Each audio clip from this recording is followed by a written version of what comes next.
Good evening, night owls, and welcome to Whisper Crowley, the place where stories linger long after the lights go out. Tonight, we prepared chilling tales paired with the soothing sound of rain to ignite your imagination and make your heart race. If you feel the cold creeping in, tap that like button. It helps keep the shadows alive. Tell us in the comments where you're listening from or share the scariest moment that sent shivers down your spine. Don't forget to subscribe. You wouldn't want to miss what lurks in the darkness ahead. I don't remember what I was doing when the phone rang. It's strange how the small details slip away in moments like that. One minute I was standing in my apartment, staring blankly at the wall. The next, the sharp trill of the phone shattered the silence. I always hated the sound of a phone ringing at night. It had a way of seeping into your thoughts and making them darker, more menacing. But tonight, the noise seemed off. It didn't stop. I thought I heard it twice, maybe 3 times. But when I glanced over at the wall where my phone sat, the screen was dark. No missed calls. No notifications. I shook my head, trying to brush it off, and turned back to the empty room. The light from the street outside cast long shadows, but everything seemed normal. Just another quiet evening. Then it rang again. This time, I couldn't ignore it. I picked up the receiver slowly, like something was urging me not to, but my fingers moved against my will. The cold plastic felt heavier than usual in my hand. I brought it to my ear. "Hello?" My voice cracked, barely above a whisper. A long pause. Then came the sound of breathing, uneven, as if the person on the other end was struggling to speak. It was deep, distorted, like a voice from far away. "Are you alone?" the voice asked. My heart skipped. A chill ran down my spine. The voice was familiar, yet foreign. Too familiar. I swallowed hard, trying to find my words. "Who's this?" Another pause, but this time the breathing became more ragged. It was as if someone, or something, was fighting to speak. "Listen to me, carefully." The voice spoke again, low and deliberate. "This is you." I pulled the phone away from my ear and stared at it, confused. My mind raced. It couldn't be. There was no way. I hesitated for a moment and then brought it back to my ear. "What do you mean, me?" I said, my throat tight. "You will understand soon enough," the voice replied. "But you need to act now. The clock is ticking. What you do tonight will determine everything." I felt the hairs on the back of my neck stand up. A strange pressure seemed to fill the room, pressing against my chest. Something was wrong. Deeply wrong. "Why are you calling?" I asked, trying to steady my breathing. The voice let out a long, mournful sigh. "To warn you," it said.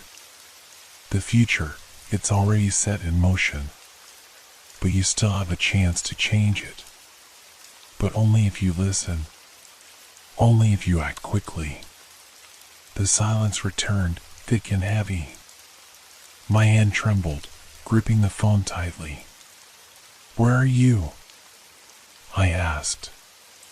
My pulse was racing now. "What's happening? What's going to happen?" "You don't understand yet. But you will." The line went dead. I stood frozen in the center of the room, phone still clutched to my ear. For a long time, I couldn't move. My breath came in short, shallow gasps, like I had just run a marathon. I didn't know what to think. Didn't know what to feel. But deep down, something in me something primal knew that I wasn't going to like what was coming next. The phone call had been strange enough, but the sensation that lingered afterward was even stranger. The room felt different. It was the same apartment, but the air was thick, heavier somehow. I shook my head again, trying to dispel the uneasy thoughts. But then, I heard it. A faint noise at first, barely perceptible. A soft rustling, like the sound of fabric brushing against something. I turned, my eyes scanning the room. Nothing. Just the shadows, the stillness. I listened again. The rustling continued, but now it was louder. More distinct. It was coming from the hallway. I swallowed, feeling my heart race once more. Slowly, I stood up. My feet felt numb, as though they were sinking into the floor with each step I took. I moved cautiously toward the hallway, the strange rustling noise growing louder with every inch I advanced. And then it stopped. Just like that. I froze, straining to listen. Nothing. The house was silent again. But I couldn't shake the feeling that something was off. Something was waiting. I took another step into the hallway. And then I saw it. At the far end, a dark shadow seemed to stretch unnaturally, elongating against the wall. It wasn't there before. It couldn't have been. But it was unmistakable now, growing larger, twisting as if something, or someone, was standing just out of sight. My heart thudded painfully in my chest. The phone call, the warning, it wasn't just some trick.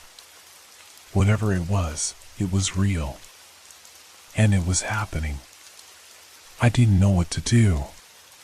How could I know? But then, in that moment, I felt it. The presence. The feeling of being watched. I wasn't alone. Not anymore. I tried to move, but my feet felt like lead. I couldn't take my eyes off the shadow at the end of the hall. And then, without warning, the lights flickered. Once. Twice. And then, the room plunged into darkness. I gasped, my breath quickening. The shadow was still there. I could feel it. And I could hear something now, something that made my blood run cold. Footsteps. They were slow, deliberate, coming closer. My pulse pounded in my ears. Who? What was it? Please, I whispered to myself, unable to stop the tremor in my voice. This can't be real. This isn't real. But as the footsteps grew louder and the shadow loomed ever closer, I knew one thing for certain. It was too late. I don't know how long I stood there, frozen in the pitch-black hallway, listening to the footsteps drawing nearer. My mind screamed for me to move, but my body wouldn't obey. Every instinct I had told me to run, but my legs felt like they were stuck in place.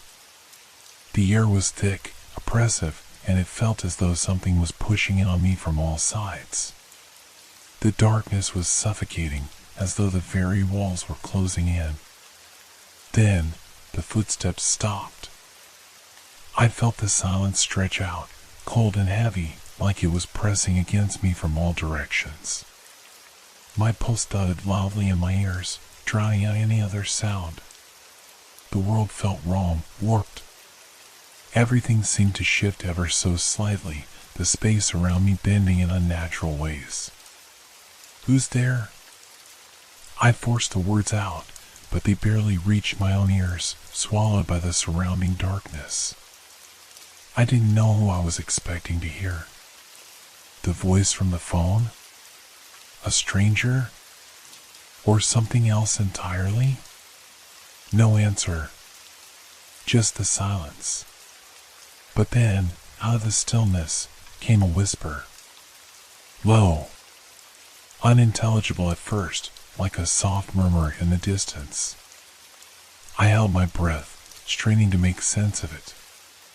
The whisper grew louder, more distinct. It was a voice. The same voice from the phone. "Don't look back." The words sent a chill down my spine, and my hands trembled violently as I instinctively reached for the light switch. But as I did, I realized that the light switch, no, the entire room felt different. It felt wrong. I turned to look behind me, though every part of me screamed not to. The hallway stretched out in both directions, longer than I remembered.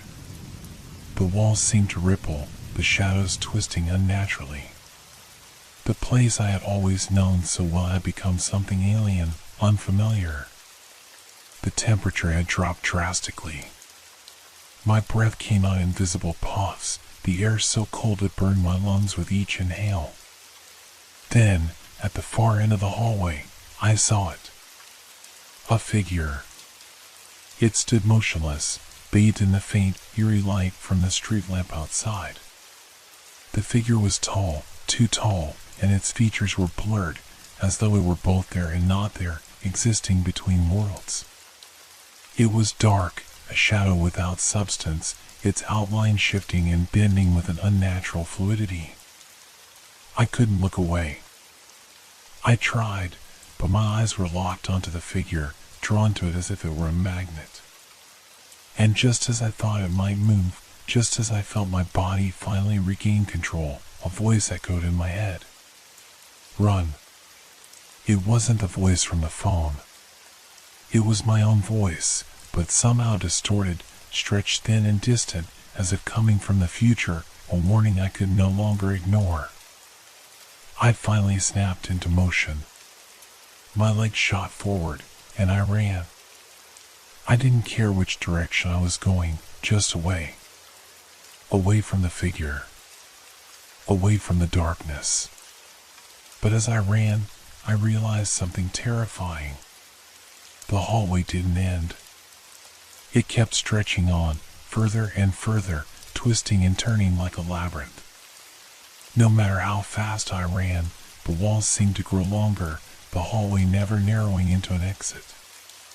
It felt like the space around me was folding on itself. The air grew colder. My breath came in panic gasps. Each step I took felt heavier, as though the floor was shifting under me. And then, there it was. The sound that froze me in my tracks. The footsteps. The same slow, deliberate steps echoing through the hallway. Coming closer. Growing louder. I turned to look behind me, but there was nothing there. Only darkness. I spun around again and kept running, but now it wasn't the same hallway anymore. The walls seemed to change, shifting in ways I couldn't understand. The floor beneath me felt uneven, unstable. There was a feeling of displacement, like reality itself had fractured. I couldn't stop. My body refused to listen to my brain. My feet were moving faster than I could think. And then, I saw something that made my heart stop cold in my chest. The shadow at the end of the hall was no longer just a shadow. It was standing right in front of me now. A figure. Tall, with long arms that stretched unnaturally, its form constantly flickering in and out of existence, like it was being pulled between realities. Its face, if it had one, was obscured, a featureless blur that seemed to distort with every blink. It moved towards me. No, it wasn't moving. It was simply there, standing in the way, blocking my path. I took a step back. My mouth went dry. My mind screamed at me to do something, anything, but my body wouldn't listen. The figure tilted its head slightly. The air around it vibrated with a low hum, like static electricity crackling in the atmosphere. And then it spoke. I warned you. The words were not spoken aloud. They reverberated inside my skull as if they were coming from everywhere at once. The voice felt so familiar, like my own, but aged, worn down by time. It was the voice from the phone call. The voice that had claimed to be me. Who are you? I managed to croak, my voice trembling with fear. I am what you will become, it replied. Its voice was hollow, distant. Or what you might become if you don't change things now. I took another step back, feeling the walls press in on me. Change what? I asked, though I feared the answer. I was too afraid to hear what it had to say. The figure's form flickered, its shadow shifting and stretching. The hum in the air grew louder. The future, it said. You still have time. But you must act quickly. And then, without warning, the figure was gone. Just like that. The hallway was empty again. But I knew I wasn't alone. I couldn't shake the feeling that something was watching me from the darkness, waiting for me to make my move. The call from the future had only just begun. And now, I was running out of time. I stood in the middle of the hallway, panting heavily, my body trembling from the sheer terror that had gripped me. The silence that followed the disappearance of the figure felt like a vacuum, pulling everything into a void where nothing was real, nothing was safe. But the worst part? I still felt its presence. Like an invisible weight pressing down on me, suffocating every breath I took. I took a few shaky steps back, trying to steady myself, but my heart was still pounding too hard. I couldn't think straight. My thoughts were a jumble of confusion and fear. What had just happened? Was it a dream? No. It couldn't have been. It had felt too real, too visceral. The words it had spoken echoed in my mind. I am what you will become. Or what you might become. A chill ran through me as I thought about the phone call. Had it really been me on the other end? A version of me from the future? It didn't make sense. I forced myself to move, my feet dragging, but the hallway stretched out endlessly in front of me. How long had I been running? How far had I gone? The walls seemed to close as I walked, the shadows growing longer, deeper, until they swallowed up the faint light that had once illuminated the space. The air was still cold, too cold for a place that had always been warm. I shivered as I reached for the nearest light switch, desperate for some semblance of normalcy. But nothing. No light. The flickering of the street lamp outside was the only source of illumination now. And it was fading. Dimming. I glanced down at my phone, almost afraid to check it, but my curiosity got the better of me. I unlocked it. There were no messages. No missed calls. Nothing. But I noticed something strange. The time. It wasn't right. It didn't add up. The numbers on the screen flickered for a moment, distorting in a way that made my stomach lurch. It was 11:59 p.m. No, it wasn't just the time. It was the date. It was as if the phone was trying to tell me something. The numbers on the screen twisted again, but I couldn't make out what they were trying to form. I dropped the phone back into my pocket, feeling the weight of it like a reminder that something far beyond me was unfolding. I walked toward the living room, feeling the growing tension in the air. The apartment felt like a different place now. A place that wasn't mine. A place I no longer recognized. As I stepped into the dim light of the living room, I heard it again. A faint rustling. At first, it was so quiet that I thought I was imagining it. But then it came again, louder this time. The sound of something or someone moving in the darkness. I froze. My breath caught in my throat. It was coming from the kitchen. I didn't want to go there. Every instinct in me screamed not to. But I couldn't just stay here, paralyzed by fear. I had to know what was happening. I moved toward the kitchen slowly, cautiously, each step feeling heavier than the last. My heartbeat was a constant drum in my chest. I reached for the doorknob, but just as my fingers brushed it, the sound stopped. Dead silence. I hesitated for a moment, afraid to open the door. What if it was worse on the other side? What if I was walking straight into something I couldn't escape? But I couldn't stay in the living room. Not with the dark corners of the apartment creeping closer with every passing second. Not with that feeling of being watched growing stronger. I turned the knob. The kitchen was empty. The air felt thick, as though something had been here, but was now gone. Then, I noticed something on the counter. A single sheet of paper.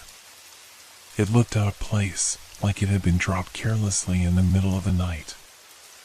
I stepped forward and picked it up, my hands trembling as I unfolded it. The handwriting on the page was hurried, almost frantic. You need to get out. They're already coming for you. Time is running out. The message was simple, but the implications were clear. I couldn't ignore it. Whatever this was, whatever was happening, I wasn't the only one affected. Someone, somewhere, knew what was going on. I was about to fold the paper back when I heard it again. The rustling sound. Only this time, it wasn't distant. It was right behind me. I spun around. Nothing. Just the empty kitchen. But the temperature had dropped again. It was cold now, frigid. The windows fogged up with condensation. And that's when I saw it. A shadow, barely visible, standing in the doorway. I gasped, my heart leaping into my throat. It was the same shadow from before, the one that had warned me, the one that had told me I still had time. But now it was different. It was no longer distant, no longer flickering between spaces. It was solid, standing right in front of me. It spoke again, but its voice was different this time. It was no longer the calm, knowing tone it had carried before. Now it was desperate. Run, it whispered. Before it's too late. I didn't question it. I didn't even think. I bolted for the front door, throwing it open, my mind focused only on escaping. But as soon as I stepped outside, the world around me shifted.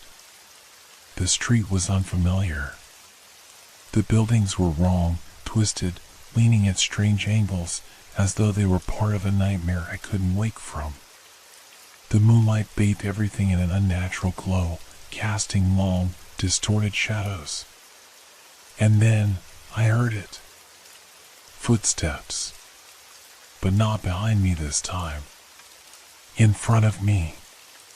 The sound of someone, or something, approaching, moving with purpose. I stopped dead in my tracks, my breath freezing in my chest. I wasn't alone. The figure was getting closer, and this time, there was no escape. The choice had already been made. And I was running out of time. The footsteps were louder now, echoing in the cold night air. Every step sent a tremor through the ground, vibrating in my bones. I felt the hair on the back of my neck stand up, a primal instinct telling me that something far worse was approaching. I stood frozen on the street, my feet unwilling to move. The world around me was wrong. The streets, once familiar, now twisted and unfamiliar. The buildings leaned in toward me, like they were closing in, trapping me in a place I couldn't escape.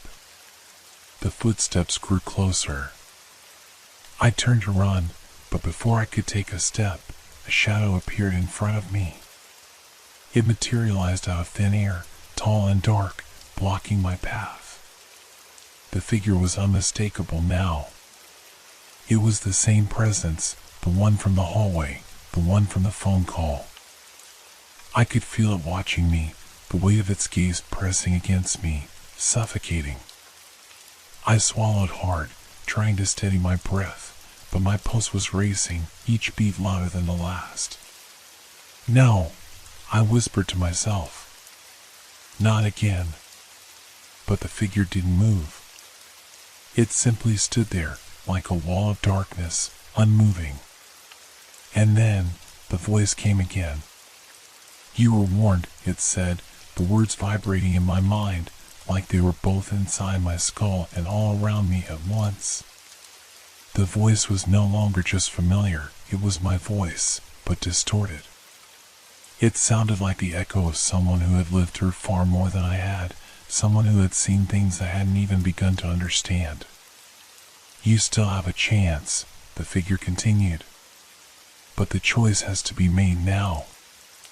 I took a step back, my legs unsteady, my mind racing. The choice? What choice?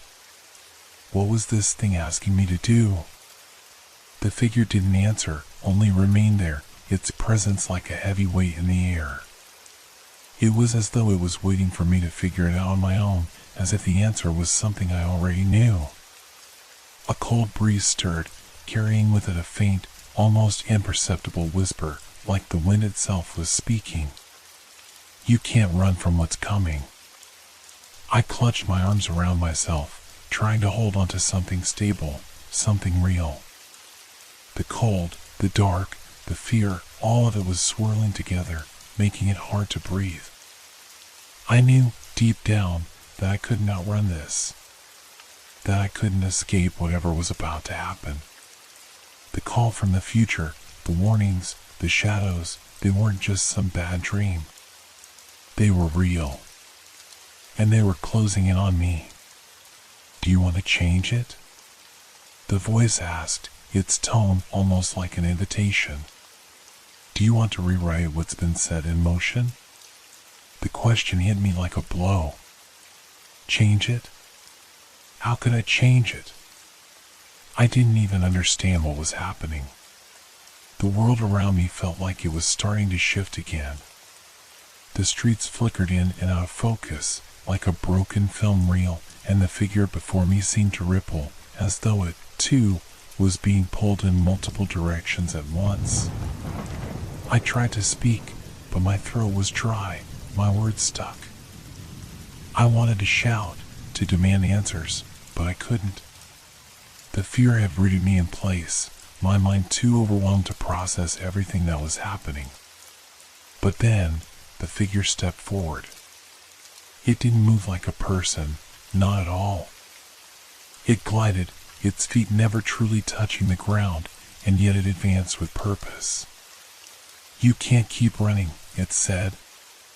"There is no hiding from this. You've already chosen." I recoiled instinctively, but the figure was closer now, so close I could feel the air around me grow colder, colder than anything I had ever felt before. My skin burned from the chill, but it wasn't the cold that terrified me, it was the knowledge that this was real. That whatever was coming, whatever I was facing, was beyond anything I could fight. "Tell me what to do," I finally shouted, the words spilling out in a rush, desperation creeping into my voice. "Please. What am I supposed to do?" The figure remained silent for a moment, its presence heavy and suffocating. And then it spoke again, its voice now quieter, more sympathetic. "You have a choice, but it won't be easy. What you do now will change everything. There is no turning back." I felt the weight of its words, the gravity of the decision pressing down on me. The feeling that I had no time left. Suddenly, the ground beneath me trembled, a low rumble that seemed to come from deep within the earth itself. The shadows around me grew darker, almost alive, stretching toward me, pulling me in. I could feel something ancient, something powerful rising, just beyond my sight. I couldn't outrun it. I couldn't fight it. I could feel the inevitability of it all, the end, or perhaps the beginning of something worse. My stomach twisted in fear. The figure's voice echoed one final time, softer now, like a fading whisper. Make the choice. And just as quickly as it had appeared, the figure dissolved into the shadows. The street, the city, everything around me seemed to shift again, like I was no longer in the world I had known. Time and space themselves felt bent, twisted in ways I couldn't understand. The darkness was closing in, and there was no more time to think. I had to make the choice. I didn't know what the right choice was. I didn't even know what the consequences would be. But I knew one thing for sure. If I didn't make it, I wouldn't have a future to worry about. The world around me was falling apart. The streets twisted like a maze, the buildings now warped and unrecognizable. The air itself felt wrong, vibrating with an unnatural energy. I stood there, frozen, the weight of the figure's words pressing down on me. Make the choice. I wanted to scream. I wanted to run. But I couldn't. I was stuck in place, paralyzed by fear and uncertainty. Every instinct screamed at me to flee, to escape this nightmare, but deep down, I knew that wasn't possible anymore. I couldn't outrun this. I couldn't hide from it. The shadows stretched and twisted around me, as if they were alive, pulling me deeper into a place I didn't understand. The once familiar world had been replaced with something alien, something hostile. And then I heard it again, the faint, almost imperceptible whisper in the wind. It was the voice from the phone, the one that had warned me from the beginning. You still have time. Time. It was always about time. But how much time? How much longer before I was swallowed whole by whatever was lurking in the darkness? I turned in a circle, desperately searching for something to hold on to, some way to make sense of this nightmare. But there was nothing. Only the swirling shadows, the distorted buildings, the flickering light of the street lamp dimming further by the second. The footsteps came again. Slow. Measured. Almost deliberate. I didn't need to look. I knew who it was. The figure. The presence. It had returned, and this time I could feel its approach as a weight on my chest. It was closing in on me. Why can't I just go back? I whispered, my voice breaking in the stillness. Why can't I fix this? I had no answer. The question echoed in my mind, bouncing off the walls of my thoughts, only to be swallowed by the ever-growing darkness. Then the figure stepped into view. Its form was indistinct at first, flickering in and out of reality as if it were a shadow that didn't belong. But as it approached, it solidified, its tall shape looming over me, blocking my path. It no longer flickered like before. It was here. It was real. You can't undo the past, it said. Its voice was still my voice, but now it carried the weight of 1,000 unspoken truths, 1,000 regrets.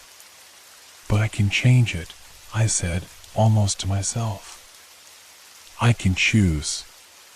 The figure didn't move. It only stood there, waiting. It was no longer menacing or cold. It was still, calm, as if it were giving me space to make my decision. The choice. What choice? What could I possibly do that would make a difference? I thought about the phone call, the warnings, the shadows, the distorted world. All of it pointed to the same conclusion. I was running out of time. I was on the edge of something terrible, but I didn't know what.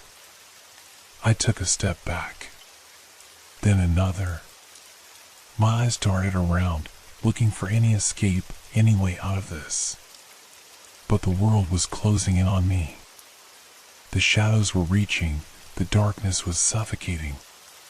The figure spoke again, softer this time, its voice almost sympathetic. You still have time, but you must choose now. Choose what you want your future to be. I closed my eyes, trying to make sense of it all. My mind raced, memories flashing before my eyes. I thought about my life, what had led me to this moment. The mistakes, the regrets, the missed opportunities. But nothing was clear. The future seemed like a tangled mess, threads of fate I couldn't untangle. Do you want to live? The figure asked, its voice like a pull on my very soul. I opened my eyes. The figure was closer now, almost close enough to touch. The air around it was charged, filled with a static hum that seemed to vibrate in the air. I felt the pull.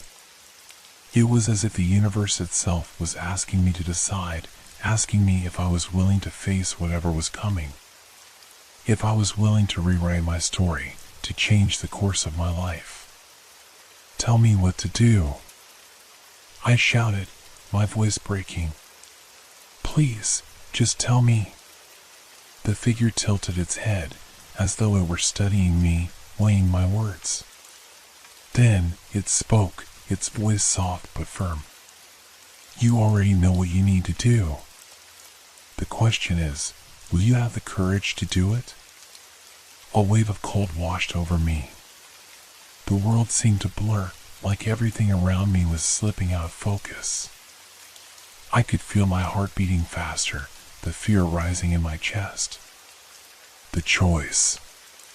It was mine to make.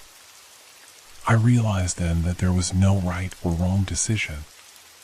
There was only the path I chose to take. There was only the future I was willing to face. I took a deep breath. I closed my eyes one last time, letting the darkness consume me. And in that moment, I understood. The future wasn't something to be feared. It wasn't something to be avoided. It was something to be embraced. I had to face it. I had to step into it, whatever it may bring. And so, I made my decision. I chose to move forward. I chose to fight for my future, even if it meant walking into the unknown. And as soon as I made that choice, the world around me shifted. The shadows receded. The air lightened. The city returned to its familiar shape. The darkness lifted, and I was no longer alone. I turned around, breathing in the fresh air, my mind clearer than it had been in days. But even as I walked away, I knew that the future wasn't done with me yet. The choice I had made wasn't the end. It was only the beginning. And as the sun began to rise, casting light on the world once more, I heard one final whisper. Time has a way of catching up with you. But this time, I wasn't afraid. I was ready.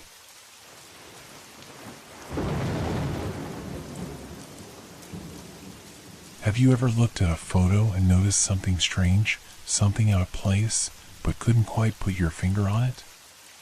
A face, a figure, or maybe just a feeling that something isn't right? I started to see it in every photo I took. At first, it was subtle, just a blur at the edge of a face or a slight distortion in the background. But the longer I stared at them, the more I realized it wasn't just my camera that was malfunctioning. It was something else. I'm Alex, and I've always had a fascination with photography. Ever since I got my first camera, I've been capturing moments, the way light falls on a leaf, the way people smile when they're not aware they're being watched. Photography was my escape.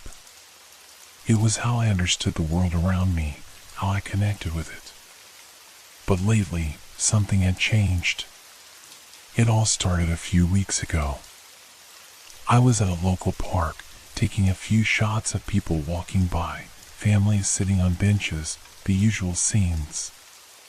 The sun was setting, casting long shadows across the grass, and I was experimenting with lighting, trying to capture the golden hour. As I reviewed the photos later that evening, something caught my eye. A woman in one of the pictures, her face, it was almost as if it was fading. Just a slight distortion around her features, like the photo itself had been smeared, but only around her face.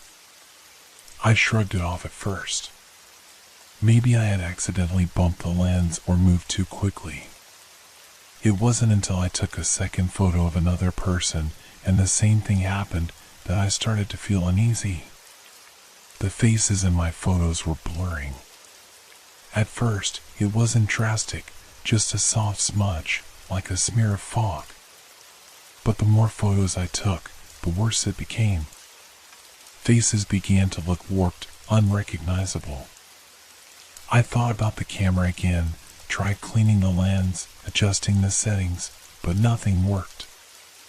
Every picture I took, no matter who it was of, had the same effect. It wasn't just on the screen. The photos themselves, the prints, started to change. Faces slowly disappeared, leaving nothing but blurry outlines where features used to be. It was like they were vanishing, erasing themselves from existence. I tried to ignore it, thinking it was some glitch or a trick of light. But the feeling of unease began to grow. The people in my photos, they didn't look like people anymore. They looked wrong. And I was the one capturing them. One night, unable to sleep, I decided to take another walk around the neighborhood, camera in hand. I needed to understand what was happening. The quiet streets at 2 a.m. were a stark contrast to the bustling daytime. Only a few streetlights flickered on the sidewalks. As I walked, I couldn't shake the thought that something was watching me. It wasn't the kind of fear you get from an eerie feeling, more like the awareness that something or someone is present even though you can't see it. I stopped in front of a small cafe, its windows dark, the sign that read open now lifeless. I pointed my camera at the cafe, just wanting to capture a bit of the night air, when I saw it again. A face in the window, well, what I thought was a face. The reflection was blurry, like it had been smeared by water. But I knew it wasn't rain, because there wasn't a single drop on the glass. I quickly snapped a photo, my hand shaking. When I checked the image, the face was gone. Completely. At first, I thought the camera had malfunctioned again. But I had a sinking feeling that it wasn't the camera that was broken, it was something else, something beyond my control. I stood there, staring at the screen, feeling a deep sense of dread. Was I going insane? Or was something happening to me? To the people in my photos? I left the cafe and walked home, trying to convince myself it was nothing more than an odd occurrence. But the truth was, I couldn't escape the feeling that something was slipping through my fingers. Something important. Something that was being erased, piece by piece. That night, I slept fitfully, tossing and turning in bed, the image of that vanishing face haunting my dreams. In the morning, I woke up exhausted, but there was no escape from the growing unease that gripped me. As I made my way into the kitchen, I glanced at the photos I had printed the night before. The images of people, once whole, now seemed even more distorted. Faces were becoming less defined. Some were still there, but only as faint outlines, like they were being drawn in fading pencil strokes. Others were completely gone. I stared at the photos for a long time, the weight of it all sinking in. There was a pattern, a progression. Each picture, each moment I captured, was slowly erasing the people in them. And then, as I looked at the last photo I had taken, the one from the park, it hit me. The person in that photo wasn't just blurry. Their face was entirely gone. I had been so focused on the photos, I hadn't noticed the change happening around me. People, real people, were starting to fade, too. I had seen it first in my photos, but it was now creeping into my reality. I would walk down the street and see people, their faces blank and smooth, like a ghostly smear where their features should have been. At work, a colleague greeted me, but when I looked up, I couldn't recognize her anymore. She smiled, but it was like she had no face at all. It was happening. People were disappearing, bit by bit, and I was powerless to stop it. I didn't know how much time I had before it would be my turn, before my own face would fade from existence. But I knew one thing for sure, I had to find out why. I had to uncover the truth before there was no one left to remember it. The more I tried to understand what was happening, the more my own reality seemed to crumble. It wasn't just the photos anymore. It was the people. The faces around me, my friends, my family, even strangers, were beginning to blur and fade as though they were never really there. I couldn't ignore it. I began to watch closely. At work, I stared at my coworkers. Faces that had once been familiar were now unfamiliar, distorted. My best friend, Mark, whom I had known for years, looked different. His features softened, the lines of his face indistinct. It was as though he was slipping away, as though he was slowly becoming a stranger to me. When I asked him if something was wrong, he just smiled and nodded. "I'm fine, Alex. You're looking a little pale. Maybe you should rest." But I wasn't imagining it. I could see it now, in the way his eyes were beginning to blur, how his mouth was shifting, warping in front of me like a drawing left out in the rain. It wasn't just him. I looked at everyone around me. My colleagues, the people in the street, the woman at the coffee shop, every person had the same thing happening to them. Slowly fading. My mind raced. I thought back to when it all started, the photos. I had been obsessed with the strange blur I noticed in the pictures. But now, I was living it. I could feel the dread grow inside me, twisting tighter each day. The more I looked around, the more faces became impossible to distinguish. People were slipping away, vanishing, not just from photos, but from reality itself. I started to isolate myself. I couldn't bring myself to talk to anyone anymore. I was afraid to touch anything, afraid to capture anything with my camera. What if it made it worse? What if taking another picture would cause the person to vanish entirely? One night, unable to sleep, I grabbed my camera and went outside. The streets were empty, and the cold air bit at my skin, but I didn't care. I needed to understand what was happening. I needed to take one more picture.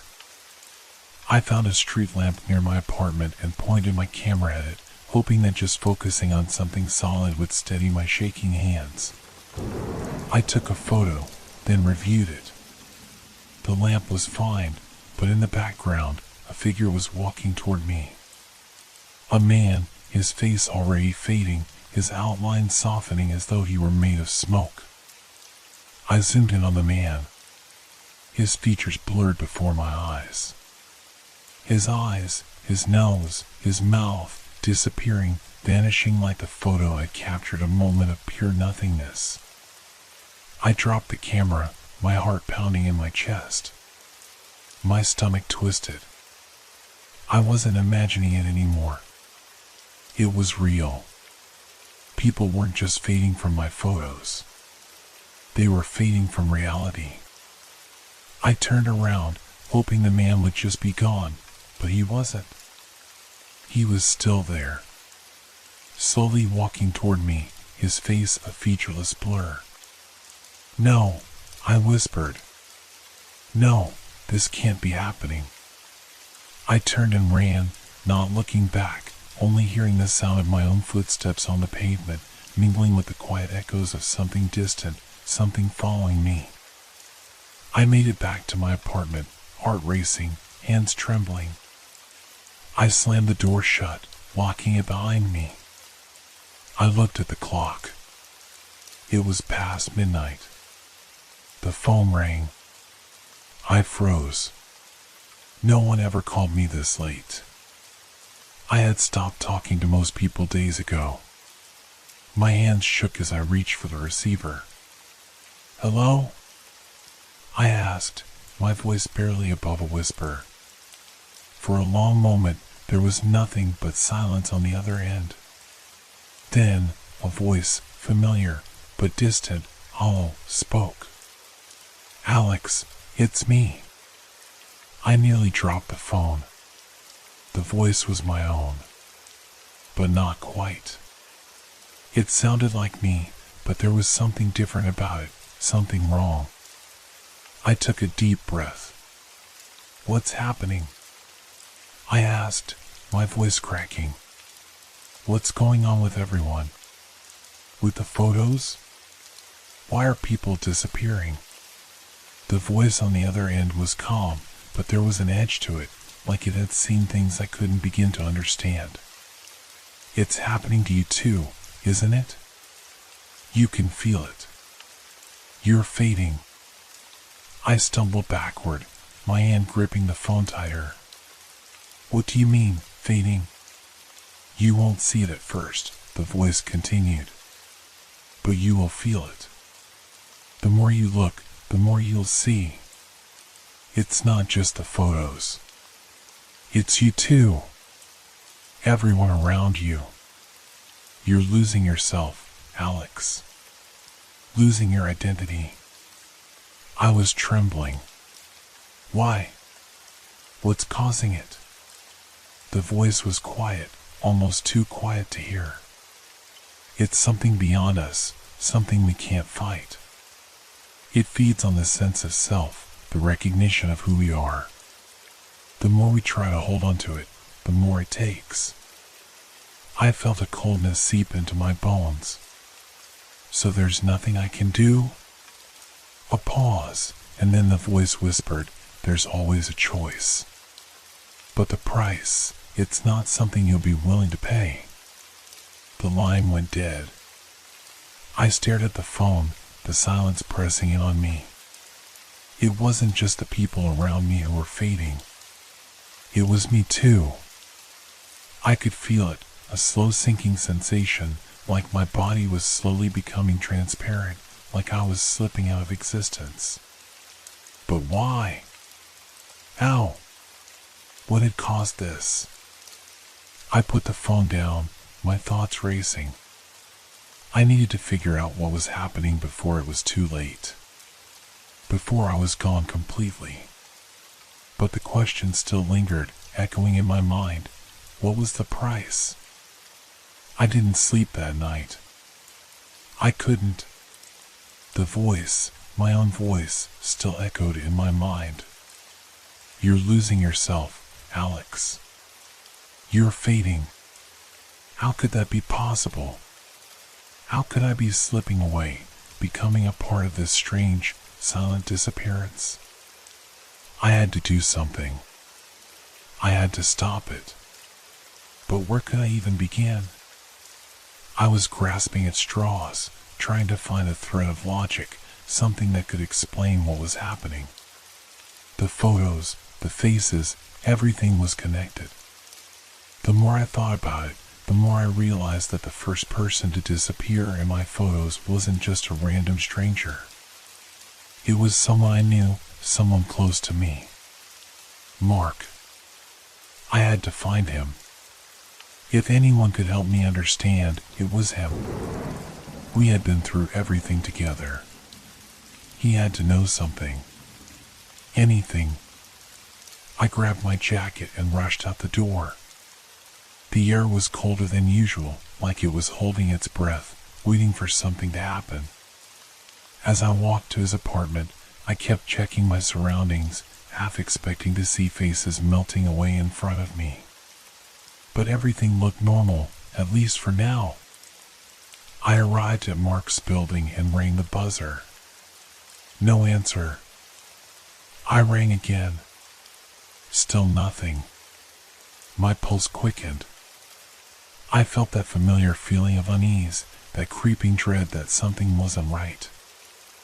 I pushed the door open and made my way up the stairs.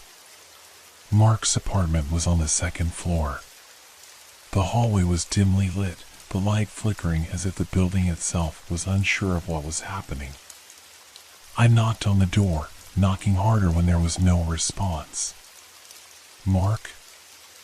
I called out, my voice wavering. "It's Alex. Are you there?" The door creaked open, but it wasn't Mark.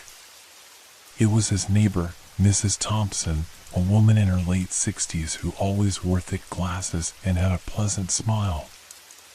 "Alex? What brings you here at this hour?"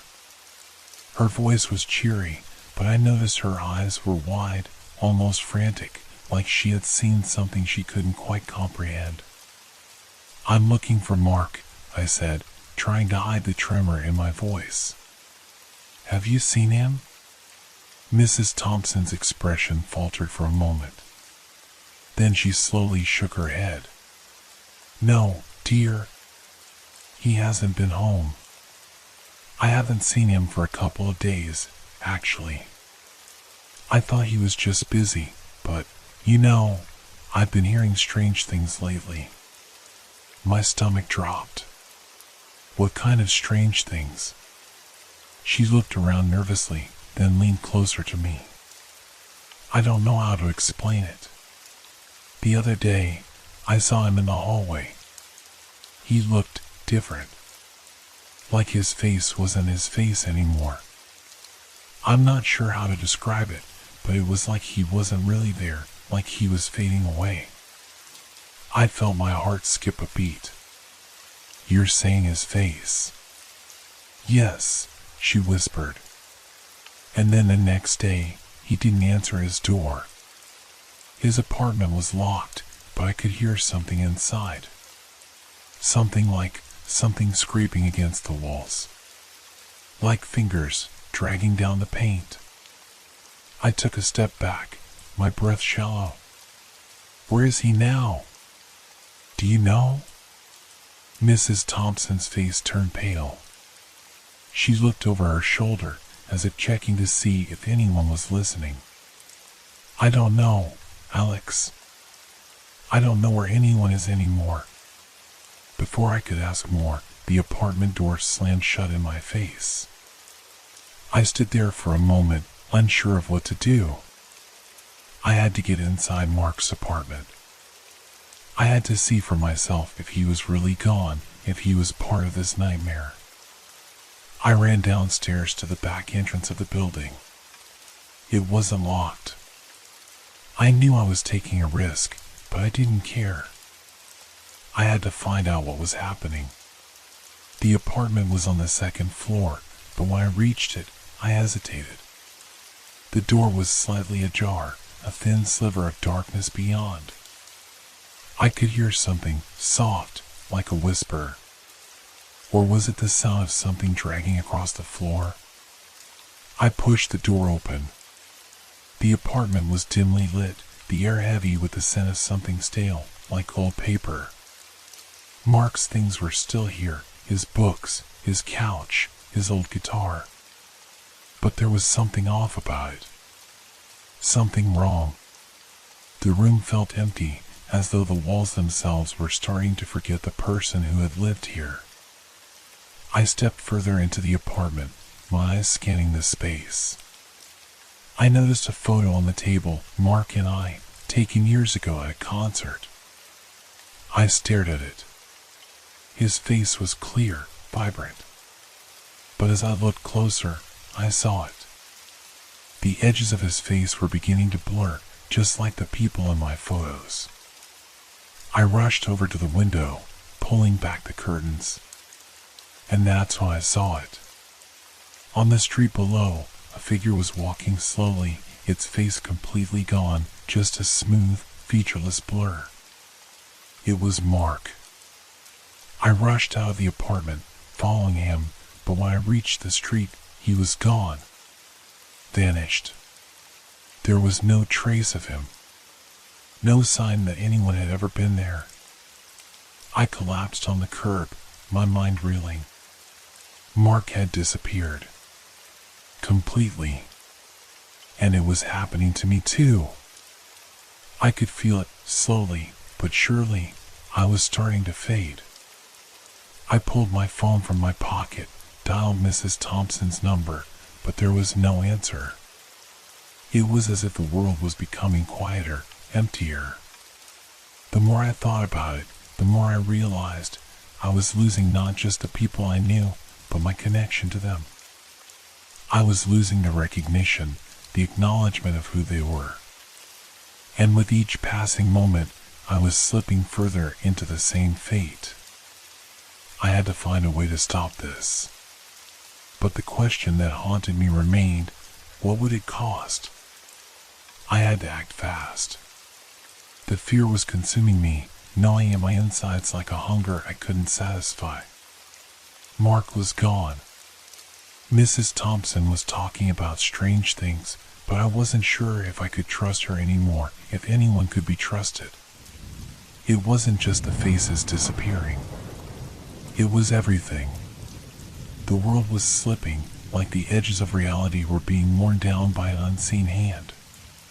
The more I thought about it, the more I realized that I wasn't the only one noticing it.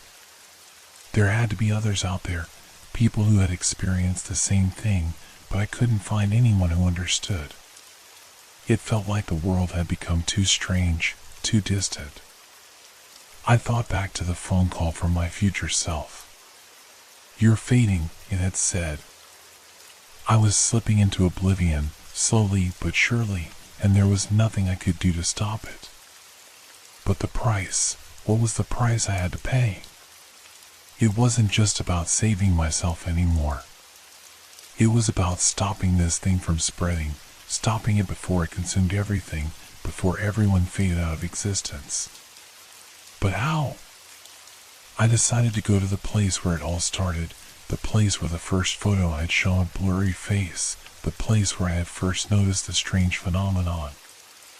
I grabbed my camera again, not sure why, but knowing deep down that it was connected somehow. The abandoned park. It had been quiet that day, eerily still. I didn't know what I was looking for, but something inside me told me that I needed to go there. The sun was setting when I arrived. The park was desolate, just like I remembered it. The swings swayed gently in the wind, the trees cast long shadows, and the air smelled faintly of mildew and decay. There was a certain heaviness to the atmosphere, a weight that pressed on my chest as if something unseen was watching me. I walked through the park, my footsteps echoing in the stillness. The sound of the world seemed muted here, like the very air was absorbing every sound. It was as though I were in a place that wasn't entirely real, just a fading memory of something that had once existed. I reached the spot where I had first taken the photo, the one with the blurred face in the background. I raised my camera, staring through the lens, trying to focus on anything that wasn't disappearing in front of me. The trees were fine, the swings unmoving. But the ground, there was something there. A figure stood near the far side of the park, just beyond the tree line. It wasn't clear at first, but the more I focused on it, the more I could see that it was changing. The figure wasn't human. At least, not in any way I recognized. It was a shapeless form, a silhouette that shifted, morphed, like it was made of smoke and shadows. I took a deep breath and snapped a photo. The image on the screen flickered, the form becoming clearer, its features more defined. But there was something strange about it, something off about the way it moved. It wasn't natural. I took another photo. And another. With each click of the camera, the figure seemed to grow closer. It was coming toward me now, moving faster, as if it were being drawn in by the lens itself. My heart raced, but I couldn't stop. I had to keep going. I had to capture it. The answers, whatever they were hidden in the photographs. The figure was no longer a silhouette. It was becoming something real, something solid. Its face was like a black void, but it was beginning to take shape. I could see the outlines of a mouth, of eyes, dark and hollow. The more I looked at it, the more I realized the face was familiar. It was my own. Or at least, something that resembled me.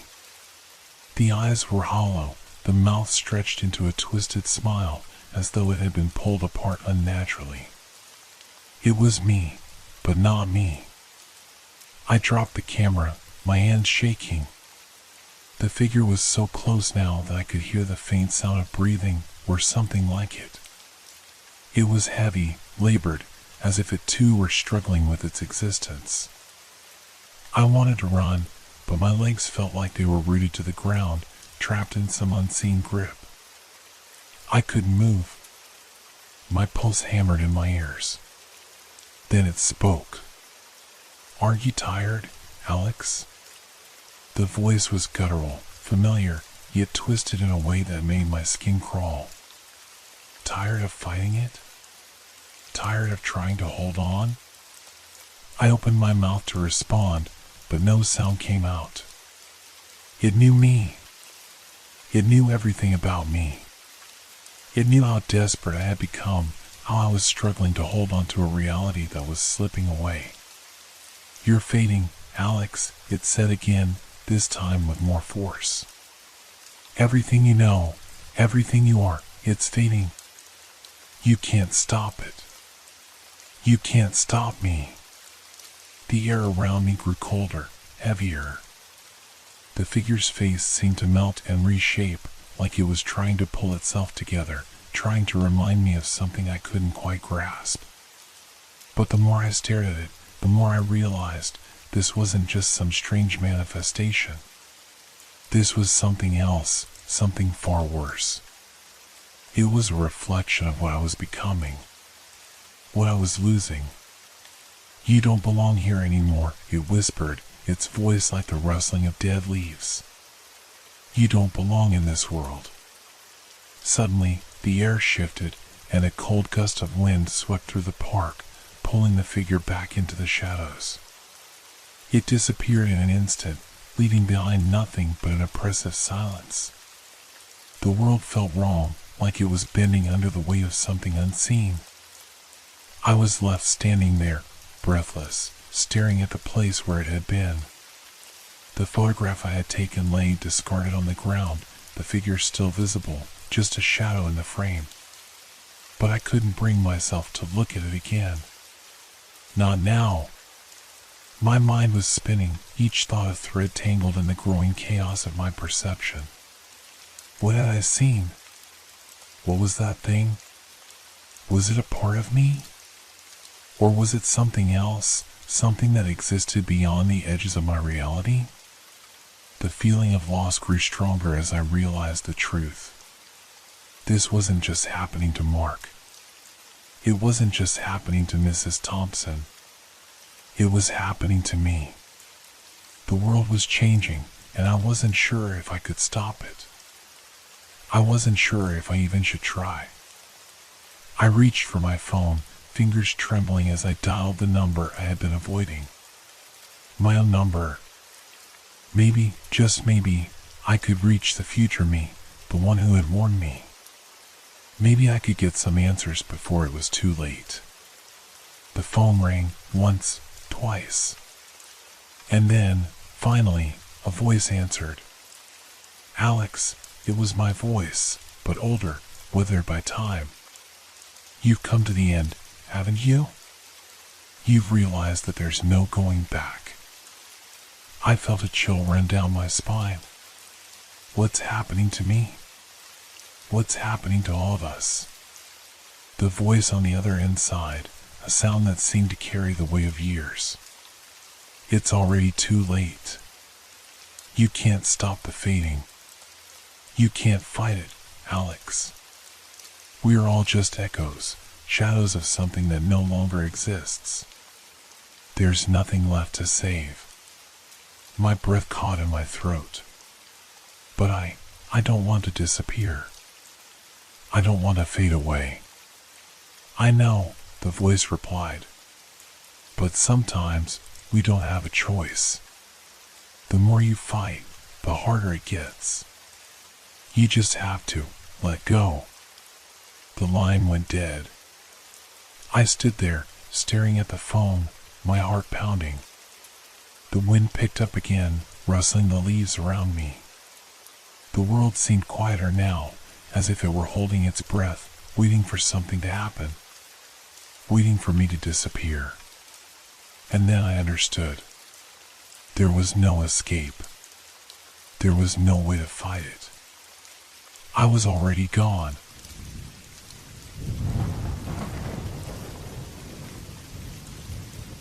Have you ever felt like someone was watching you, even when you were alone? Like the air around you wasn't just still, but alive, holding its breath, waiting? That's how it began for me, on a quiet afternoon, when everything seemed normal, except for one thing, the whispers. I had wandered into the woods behind my house many times before. It was a place of peace for me, dappled sunlight filtering through the branches, the crunch of leaves underfoot, the scent of pine and earth filling the air. But that day, as I ventured deeper, something felt off. I couldn't put my finger on it at first. It wasn't the trees, which had always been silent, steadfast companions. It wasn't the birds, whose songs had been familiar and soothing. No, this was something different. The first whisper came softly, almost like a breeze in the branches, but it was too clear to be just the wind. It was my name, my full name, spoken softly but unmistakably. Ethan. I froze. The hairs on the back of my neck stood on end, but I shrugged it off. Maybe I had imagined it. The woods played tricks on you sometimes, especially when you were alone. I took a deep breath and continued walking. The deeper I went, the more frequent the whispers became. At first, it seemed like they were just the trees groaning under the weight of the wind, or perhaps the rustling of leaves, but then they became clearer, more deliberate, more personal. Ethan, this way. I stopped again. The words were unmistakable. It was like the trees themselves were calling to me, urging me forward. But why? My heart began to race. I felt a strange compulsion to follow the sound, to see where it was coming from. It was almost as if something inside me, a quiet, instinctive voice, was telling me to turn back. But another part of me, a darker, deeper part, wanted to hear more. My feet moved before I even realized it, the path twisting and turning, guiding me deeper into the heart of the forest. The light began to change. The trees grew thicker, their branches intertwining above, blocking out the sky. The further I went, the quieter the world became. No birds. No insects. Just the whispers. They were louder now, each word curling around me like a living thing. Ethan, come closer. I couldn't shake the feeling that the forest itself was alive, aware of my presence. It was as if the trees were watching me, waiting for me to make the next move. The ground beneath my feet felt softer now, damp and spongy, and I realized I had stepped off the familiar path. I didn't know where I was anymore, but the whispers, now an insistent murmur, seemed to guide my every step. I was losing track of time. Had I been walking for minutes? Hours? I couldn't tell. The world around me was beginning to feel unreal, like I had stepped into a dream where nothing made sense, but everything seemed so vivid. Then, I heard it again. The voice, louder this time, more urgent. Ethan. I stopped. My breath caught in my throat. The whisper wasn't just coming from the trees anymore. It was coming from all around me. From the very earth beneath my feet. The wind carried it, swirling in the air, wrapping around my body. I couldn't see anyone. There was no one here. But still, the voice called to me, coaxing me deeper into the forest. Come closer, Ethan. And so I did. With each step, the trees seemed to grow taller, their gnarled branches twisting into grotesque shapes.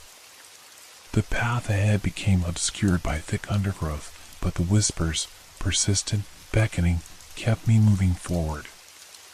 There was no going back now. But I couldn't help wondering who or what was calling me, and what would happen if I followed it to the end. As I pushed through the thick undergrowth, the air grew colder, heavier.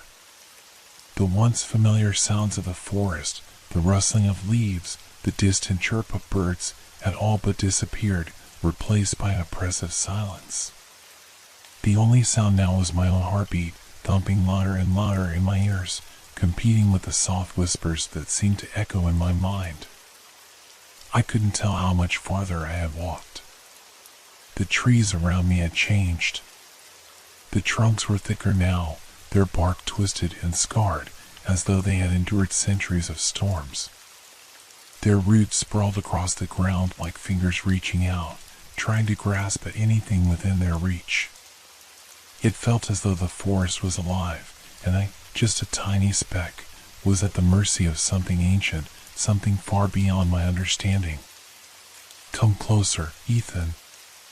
The voice was clearer now, almost as if it were standing right next to me, breathing into my ear. But there was no one there. I whipped around, my pulse quickening. The shadows between the trees seemed to stretch unnaturally long, but there was no movement. Nothing but the heavy, suffocating silence. I took another step, feeling a strange pull in my chest, urging me forward. Each step seemed to lead me deeper into the forest's heart, where the trees grew so dense that the sunlight could barely pierce through the canopy. The ground beneath me was soft, almost like I was walking on a layer of wet moss, and the air tasted strange, tinged with something bitter, like the scent of decay. Then I saw it. At first, it was a distant shape, barely visible through the thicket. But as I moved closer, it became clearer, a clearing bathed in an eerie, unnatural light. It felt wrong. The trees surrounding it were knotted and twisted, their branches contorted into shapes that resembled faces, faces of people I didn't know, yet somehow felt connected to. Their expressions were frozen in silent screams, their eyes empty, lost. But what caught my attention most was the center of the clearing. There, in the middle, stood an ancient tree.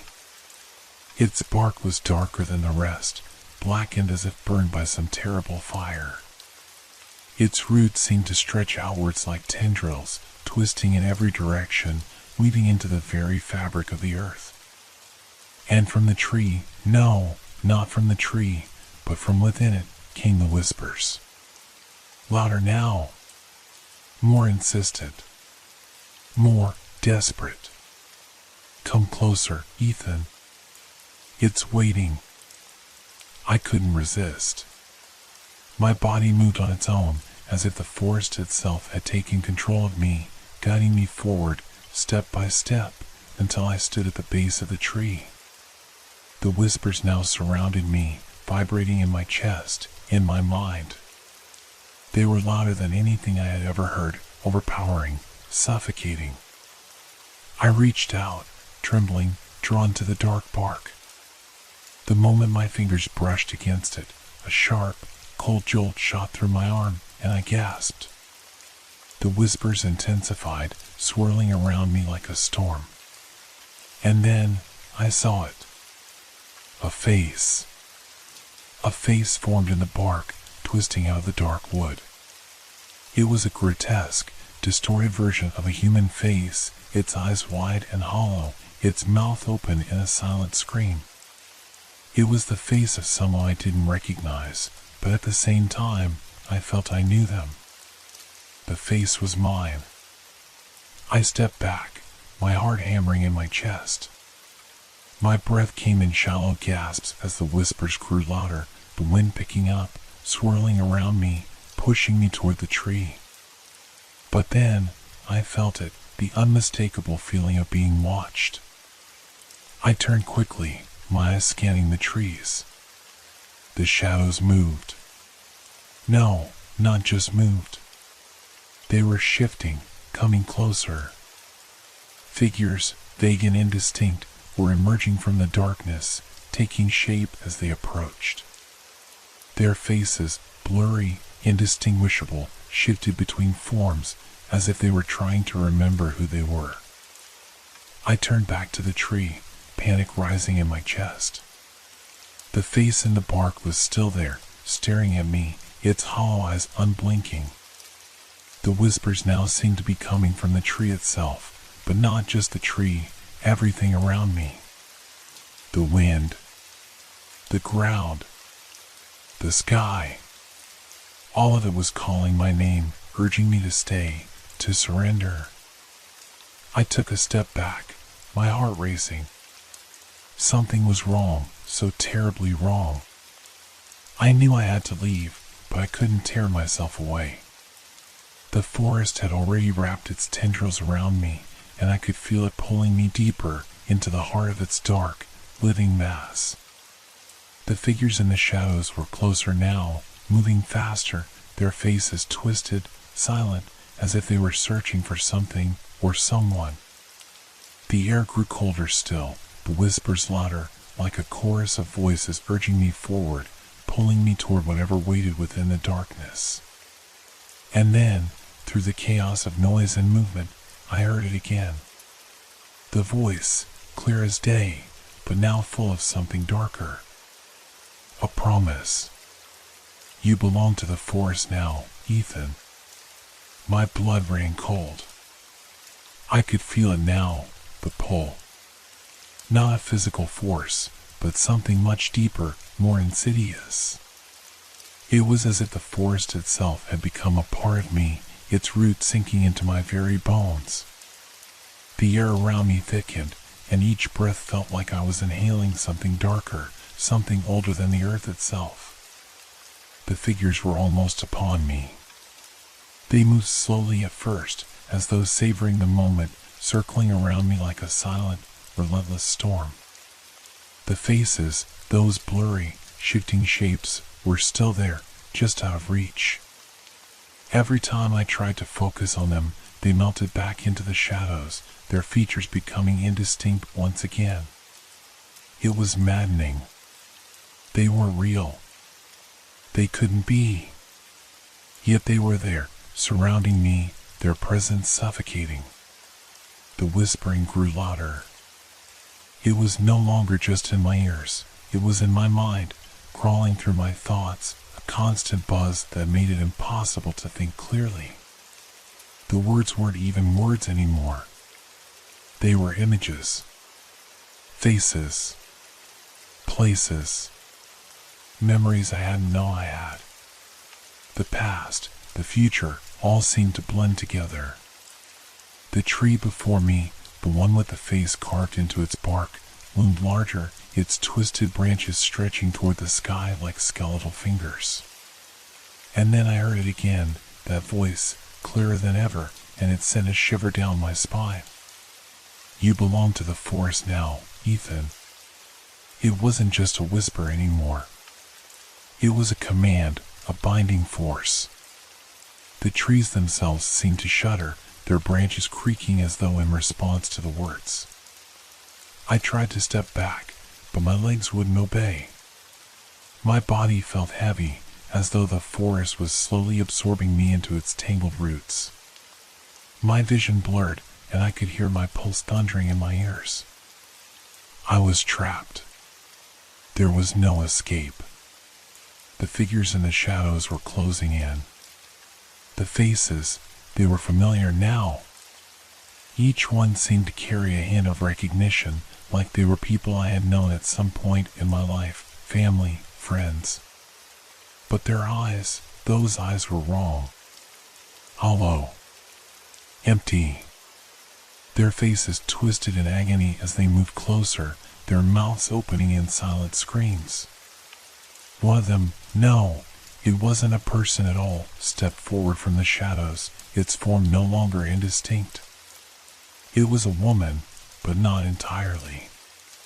Her skin was pale and marked with deep cracks, as though it had been carved from stone. Her eyes were wide, unnaturally large, and empty. Her mouth stretched open, but no sound came from her.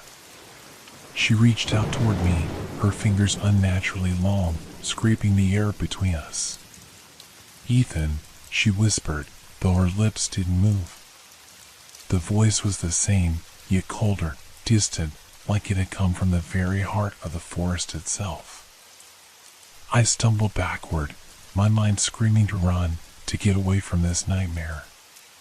But my feet remained rooted to the ground, as though the earth itself had decided I no longer had the right to leave. The woman stepped closer, her figure warping and shifting, becoming something more terrifying with every step.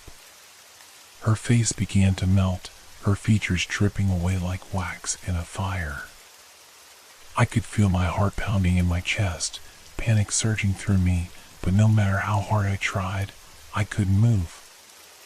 I was paralyzed by the sheer weight of her presence, by the overwhelming sense of loss that radiated from her. And then, something changed. The whispers, the voices, the figures, they all stopped. Silence. Deep, unnatural silence. The air itself seemed to hold its breath. The woman, if it could even be called that, stopped in front of me, its face now completely formless, just a shifting mass of shadows. For a moment, there was nothing but the sound of my breath, ragged and desperate. Then the voice, clear and final, spoke again, this time not in whispers, but with undeniable certainty. You are mine. Suddenly, the ground beneath me gave way, as if the forest itself was pulling me into its depths.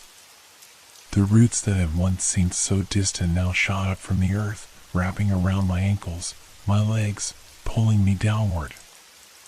I struggled, my hands clawing at the air, but it was useless. The more I fought, the tighter the roots wrapped around me. The woman, no, the creature, leaned closer, her featureless face hovering inches from mine. She seemed to smile, though no mouth could be seen. You will never leave, she whispered, the words echoing in my mind. You are one with us now. The world around me began to fade, the clearing blurring into darkness. The whispers, now 1,000 voices, became a chorus, all calling my name, all claiming me. The last thing I saw before everything went black was the twisted tree behind me, its bark now slick with some dark substance, pulsing as if alive. And in the very center of that tree, a new face appeared, a face that was mine, staring back at me, empty and hollow. I was no longer Ethan. I was part of the forest. And it had claimed me forever. I don't know how long I was unconscious. Time had no meaning in the depths of that place, if it could even be called time. When I opened my eyes again, I was lying on the cold, damp ground, the smell of earth and decay thick in the air. My body ached, but it wasn't just physical pain. It was as if every cell in me had been reawakened to something unnatural. Something wrong. I tried to move, but my limbs felt heavy, sluggish. When I finally forced myself to sit up, I saw something that made my heart stop. The forest was no longer the same. The trees, the ground, the air, everything had changed. It wasn't the vibrant, living forest I had walked through hours ago. No, now it felt like something else. Something darker. The trees were taller, their trunks thicker and twisted, their branches reaching out like claws, as though they were watching me, waiting for me to make a move. The leaves above rustled in a breeze that wasn't natural, whispering in voices I had long come to fear. I stood up, shaking.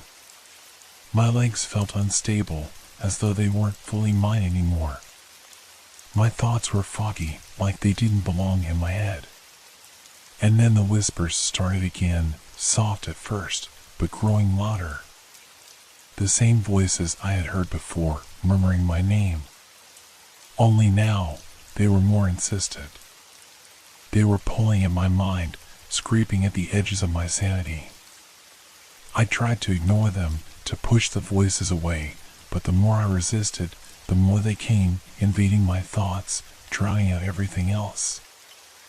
I clutched my head, my hands shaking, but the whispers wouldn't stop. They spoke to me as if they had always been with me, as if I had always known their language. You are one of us now, Ethan. I stumbled backward, my breath coming in ragged gasps. The forest was alive, and it was hungry. I turned quickly, my eyes scanning the darkening space around me. The shadows were moving again, just out of sight, but this time they weren't alone. Figures emerged from the depths of the trees, slowly, steadily, their forms more solid than before. The faces, still distorted, still hollow, were clearer now, more defined. They were people. Real people. But they were wrong. Their eyes were dark, devoid of life, and their bodies seemed to twitch unnaturally, as if they were puppets pulled by invisible strings. One of them, a woman with dark hair, stepped forward. I recognized her, though I didn't know her name. I had seen her in passing, a fleeting figure in my life, a stranger in the crowd. Her face, once full of warmth, was now a mask of emptiness. She smiled, a wide, unnatural smile, and I saw the emptiness behind it. Ethan, she whispered, her voice soft, like a lullaby. Join us. We've been waiting for you. Her words sent a chill down my spine, and I tried to run. But my feet refused to move. The earth beneath me seemed to hold me in place, as if the roots themselves had taken hold of me, anchoring me to the ground. I struggled, but it was no use. The forest was pulling me deeper into its grip, and there was nothing I could do to escape. The figures were getting closer now. More and more of them, their faces all blending together in a chaotic blur of empty eyes and hollow smiles. The woman with dark hair reached out toward me, her fingers long and twisted, like the branches of the trees. Her touch was cold as death itself. You cannot leave, she said. You never could. And that's when it hit me. I had never been meant to leave. The forest had always been waiting for me. It had drawn me in, piece by piece, until it finally had me, body and soul. It had claimed me in ways I could never have imagined, and now I was part of it, just like them. Lost. Empty. A hollow shell. Suddenly, the air grew cold, impossibly cold. A wind whipped through the trees, its howl like the scream of 1,000 lost souls. The figures around me began to sway, their bodies moving in a strange, synchronized rhythm. They were dancing. It was a grotesque dance, one I couldn't look away from. Their movements were jerky, mechanical, but somehow beautiful in their own twisted way. I tried to scream, to cry out for help, but no sound escaped my lips. It was as if my voice had been stolen, taken by the forest. The ground beneath me shifted again, and I felt the roots tightening around my legs, pulling me into the earth.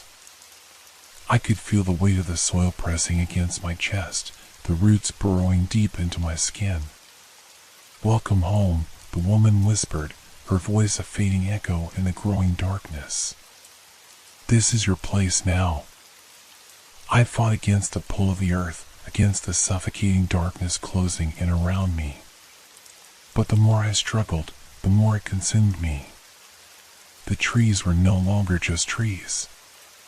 They were alive, alive in a way I couldn't comprehend. The forest had a heartbeat, a pulse, and I could feel it in my own veins, beating in time with the whispers, with the movement of the shadows. I had become one with the forest. There was no escape. And as the world around me disappeared, I realized with horrifying clarity that I had never been meant to leave.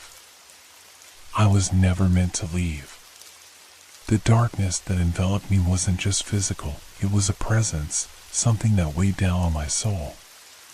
The earth around me felt like it was swallowing me whole, pulling me deeper, suffocating me with its cold embrace. I couldn't breathe. My limbs were useless, pinned beneath the weight of the soil and the roots that snaked around me like serpents. My heart raced, and yet there was no sound. No rustle of leaves, no whisper of wind. Only silence. Then, in the suffocating stillness, I heard a voice. It was faint at first, like a whisper on the wind. But it grew louder, more distinct, until I realized it was my own voice. My own voice, calling out, as if from somewhere deep within. "Help me." But there was no one to help me. The trees had already claimed me, and I had already become part of the forest. Their whispers were no longer just distant voices, they were inside me, reverberating in my mind, filling every corner of my consciousness. I could feel them growing inside me, alive, hungry, eager. They weren't just trees anymore. They were something else. Something ancient and twisted. Something that had existed long before I had, and would continue to exist long after I was gone. We are all one, the voices whispered in unison, their tone both soothing and terrifying. "You are one of us now. You belong here, Ethan." I tried to shake off the feeling, to fight against the invasive presence. But there was no escaping it. I felt the roots tightening, burrowing deeper into my skin, the earth itself beginning to pulse with the rhythm of the forest's heartbeat. "You were always meant to be part of us," the voice of the woman echoed in my mind, her tone now a distorted melody. "We have been waiting for you. You are our offering." The ground trembled beneath me, and I could feel the forest coming alive around me. The trees seemed to sway in a slow, hypnotic dance, their branches reaching out like arms, calling me, drawing me closer.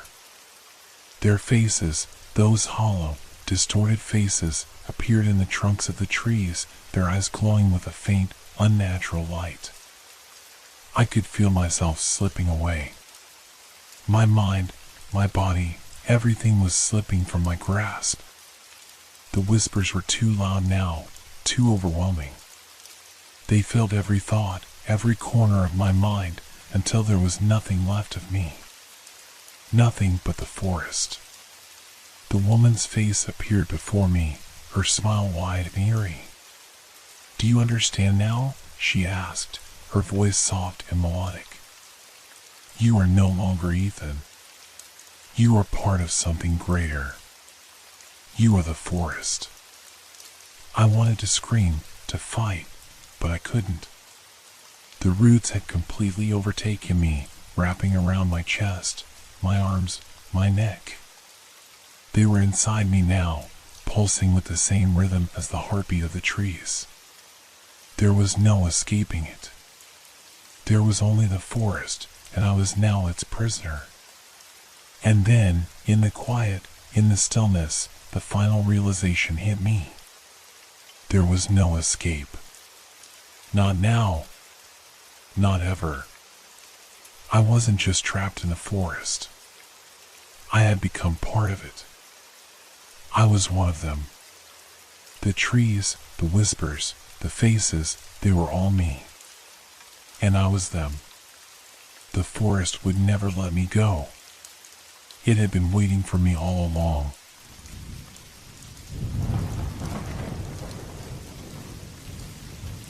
Have you ever picked up a passenger who seemed out of place? I didn't think it was anything special at first. Just another late night fare, but the moment he stepped into my cab, something felt wrong. I should have trusted my instincts then, but I didn't. Maybe I thought it was just my tired eyes playing tricks on me.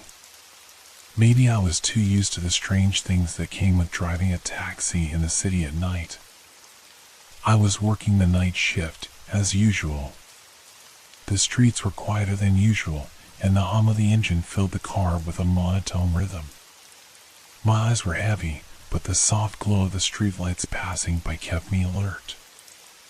I wasn't far from the edge of town when I saw him. A man, standing by the curb, his figure shrouded in the dim light. He raised his hand, and I slowed the car to a stop. "Where to?"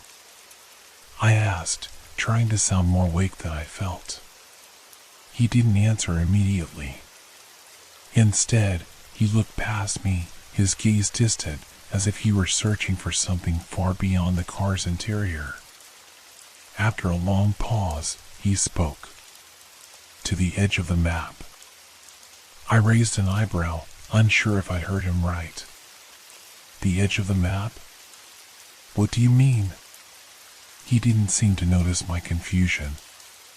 "You'll know it when we get there," he replied, his voice calm, almost too calm for such an odd request. I should have said no. Should have turned the car around and driven away. But something about his presence intrigued me. Something that made me want to know what he meant. Maybe it was the way he spoke, like he already knew what would happen. Or maybe it was the eerie quiet that surrounded him. "All right," I said, shaking off the unease that crawled up my spine. "Let's go." He didn't tell me much during the drive. Just sat quietly in the back seat, staring out of the window.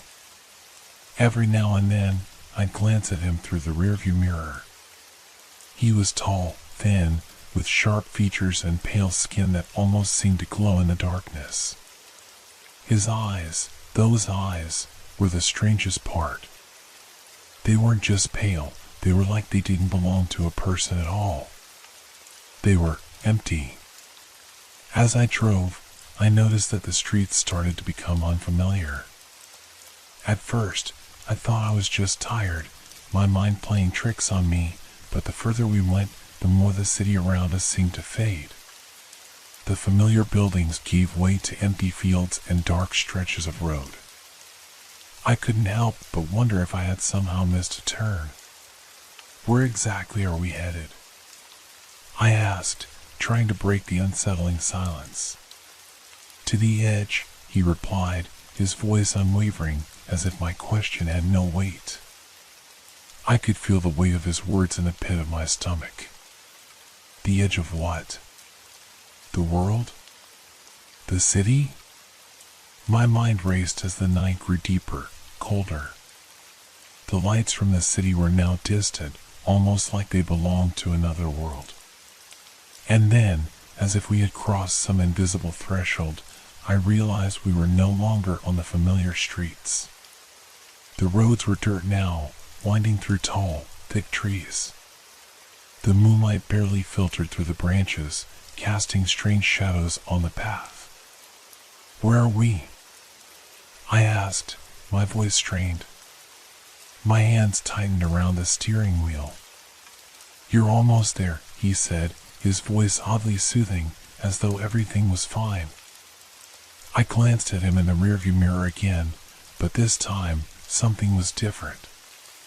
His face, his entire demeanor had shifted.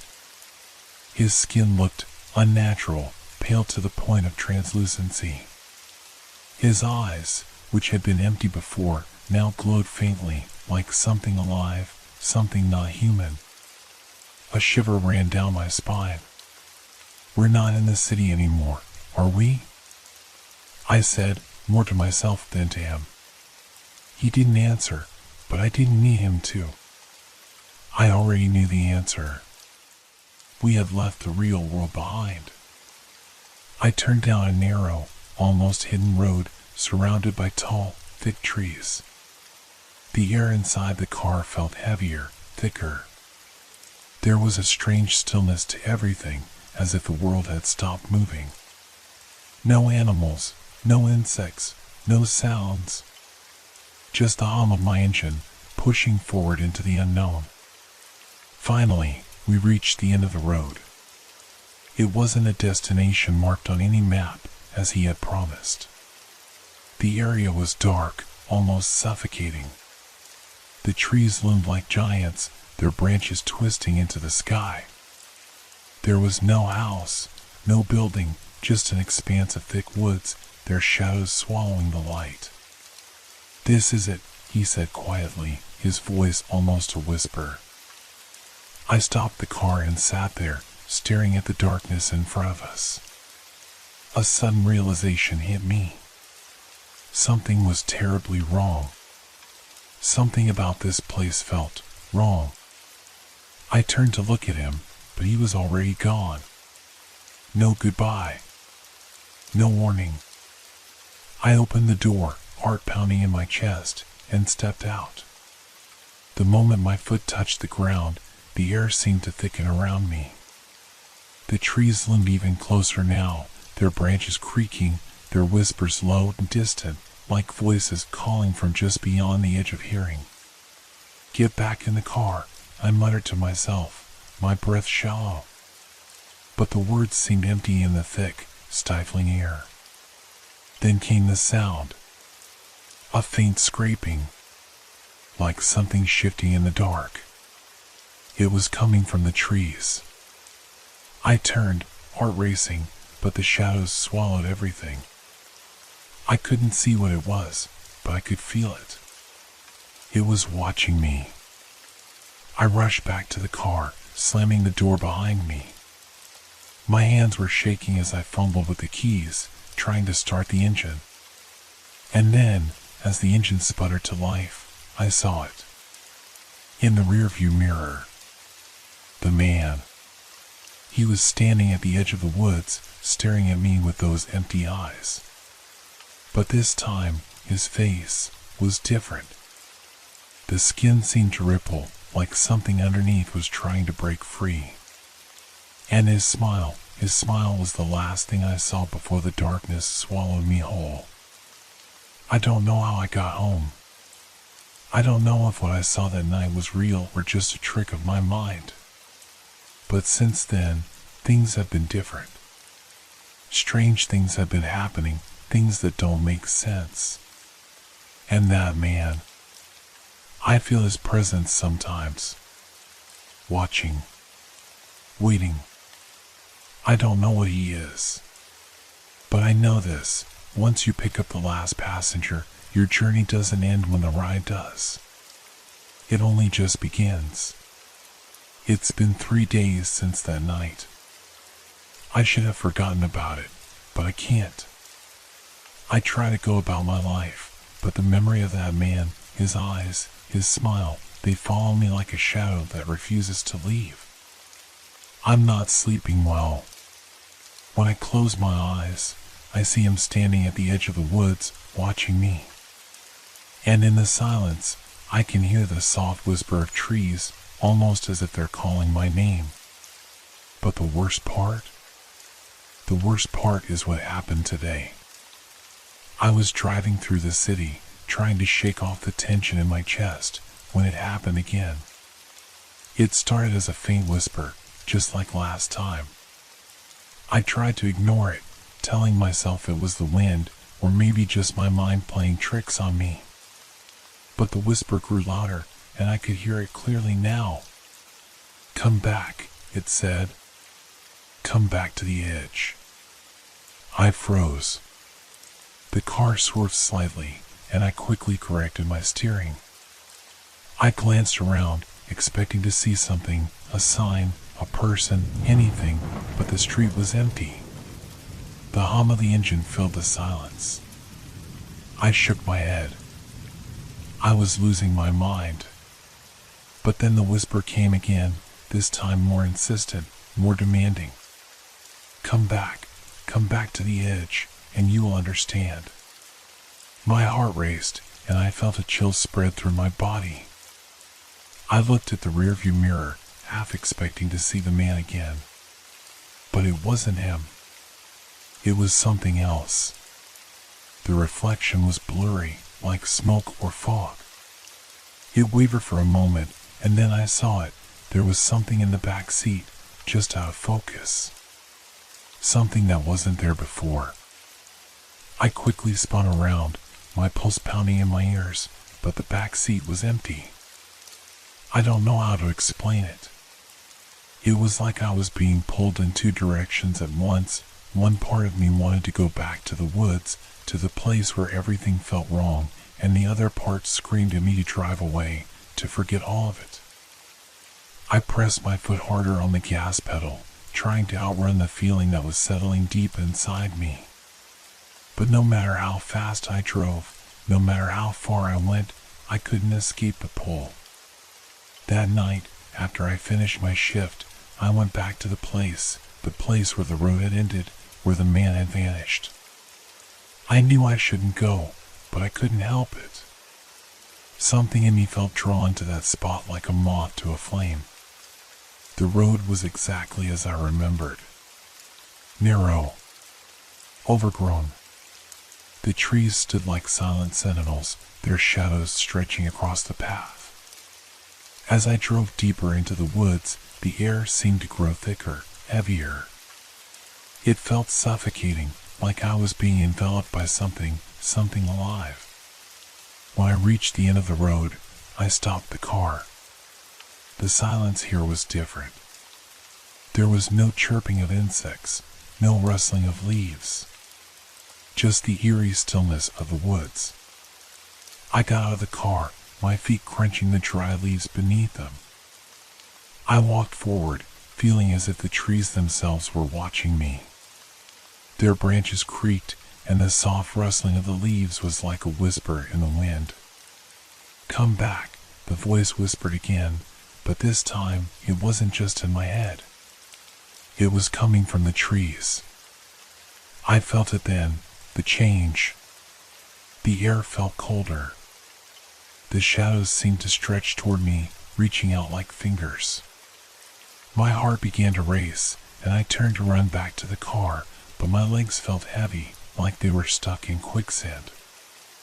I couldn't move fast enough. And then I saw it. A figure. Standing at the edge of the woods, just outside the reach of the moonlight.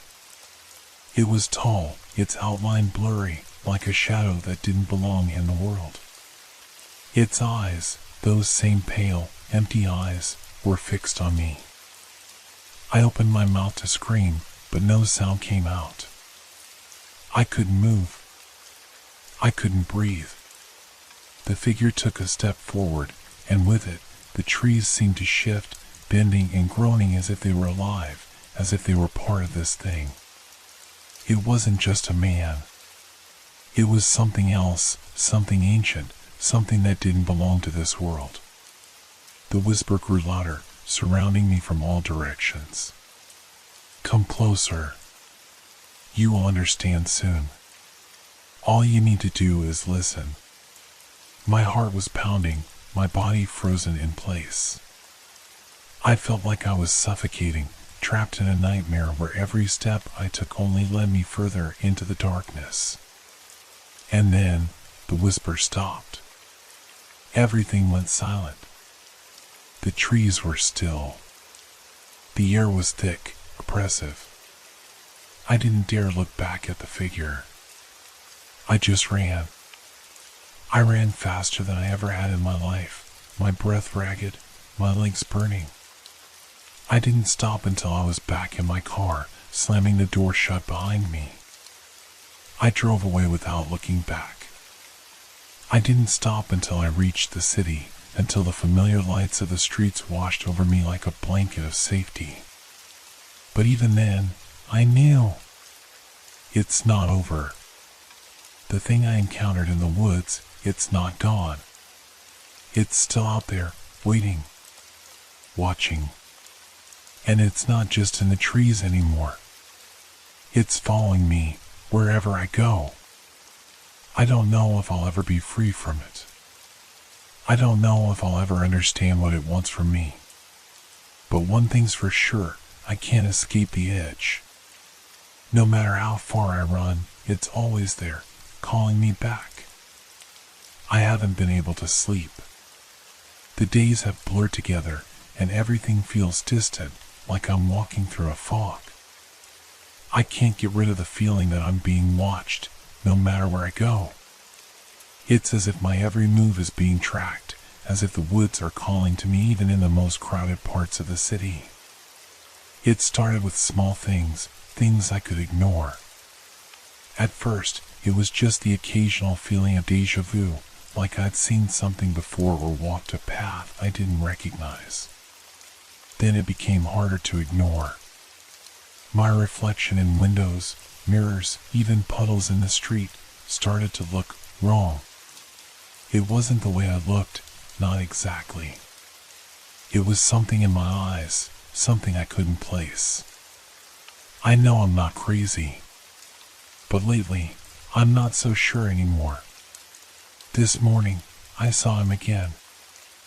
I was driving through the city, the same route I've taken 1,000 times, when the figure appeared at the edge of my vision. It was there, standing on the sidewalk, staring at me with those empty eyes.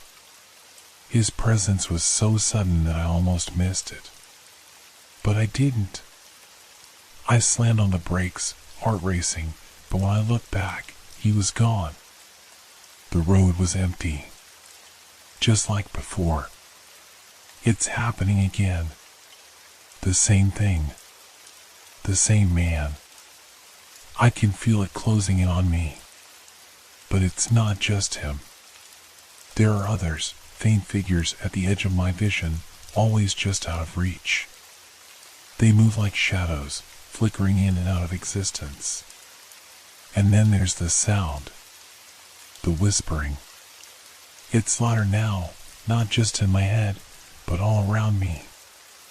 I hear it wherever I go, soft at first, like the rustling of leaves, and then it grows, a soft murmur that doesn't stop, like the wind in the trees. Come back, find the edge. I know what they're trying to do. The thing in the woods, it wants me to return. To cross the line. But I won't go. I can't go. But then, there was the phone call. It was late, just as I was about to get into bed. The phone rang, and the sound seemed to echo in the empty room. My heart skipped a beat. I don't usually get late-night calls. I picked it up with a shaky hand. Hello? There was a long pause on the other end. A breath. Then a voice. Come back. It was him. The same voice as the whisper in the woods. But this time, it wasn't just a whisper. It was clearer, sharper, almost familiar. I nearly dropped the phone. I tried to speak, but my throat was dry, and the words wouldn't come. Then the voice continued. You can't escape it. You never could. You're already here. Before I could respond, the line went dead. I stared at the phone in disbelief, a cold sweat breaking out across my forehead. I felt my pulse pounding in my neck. I couldn't shake the feeling that the woods were closer now, that the edge was waiting for me just beyond the walls of my apartment. I didn't know what to do. Should I go back to the woods? Was that what they wanted? Or was it too late for that? Was I already caught in whatever trap they had set for me? I spent the next few hours pacing around my apartment, my mind racing. I couldn't escape the feeling that something was coming for me. Something was already inside. At around 3 in the morning, I decided to do something crazy.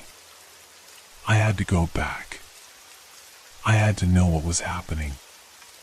I needed to see it for myself. I grabbed my jacket and car keys and headed out. The drive to the woods felt different this time. The air was thick, oppressive. The city lights faded away, leaving me in darkness, and every turn seemed to take me deeper into some otherworldly place. By the time I reached the spot, I felt like I was already inside the nightmare. The trees loomed over me like silent giants, their branches twisted into grotesque shapes. The air smelled wrong, damp and heavy, as if something ancient was stirring beneath the soil. I parked the car and stepped out, my feet crunching on the dry leaves. I felt the eyes of the forest on me, watching, waiting. The whisper was louder now, almost deafening. "Come back," it said, as if it had been waiting for me. "It's too late. You're already here." I tried to move, to run, but my legs wouldn't obey me. It felt like I was trapped in quicksand, sinking deeper into the earth with every step. The trees bent toward me, their branches reaching out, almost like arms. I heard something behind me, footsteps. But they weren't mine. The leaves rustled, a figure moving closer, and for a split second, I saw it, a silhouette at the edge of the woods, just out of the corner of my eye. I turned quickly, but it was gone. The voice, now a chorus of whispers, filled my mind. "Come closer. Find the edge." I stumbled back, my breath coming in ragged gasps. I couldn't breathe. I couldn't think. The forest was closing in on me, and I was its prey. Then, a figure stepped out from the darkness. It was him. The man from before. But he wasn't the same. His eyes were hollow, empty, deeper than I remembered, like the darkness itself was alive in them. He smiled, and this time it wasn't a gentle smile. It was something else. "Welcome back," he said, his voice not just in my ears, but in my mind. "You've always belonged here." I froze. My body refused to move, as if I had been chained to the ground. The trees swayed around me, their branches creaking and groaning, almost as if they were alive.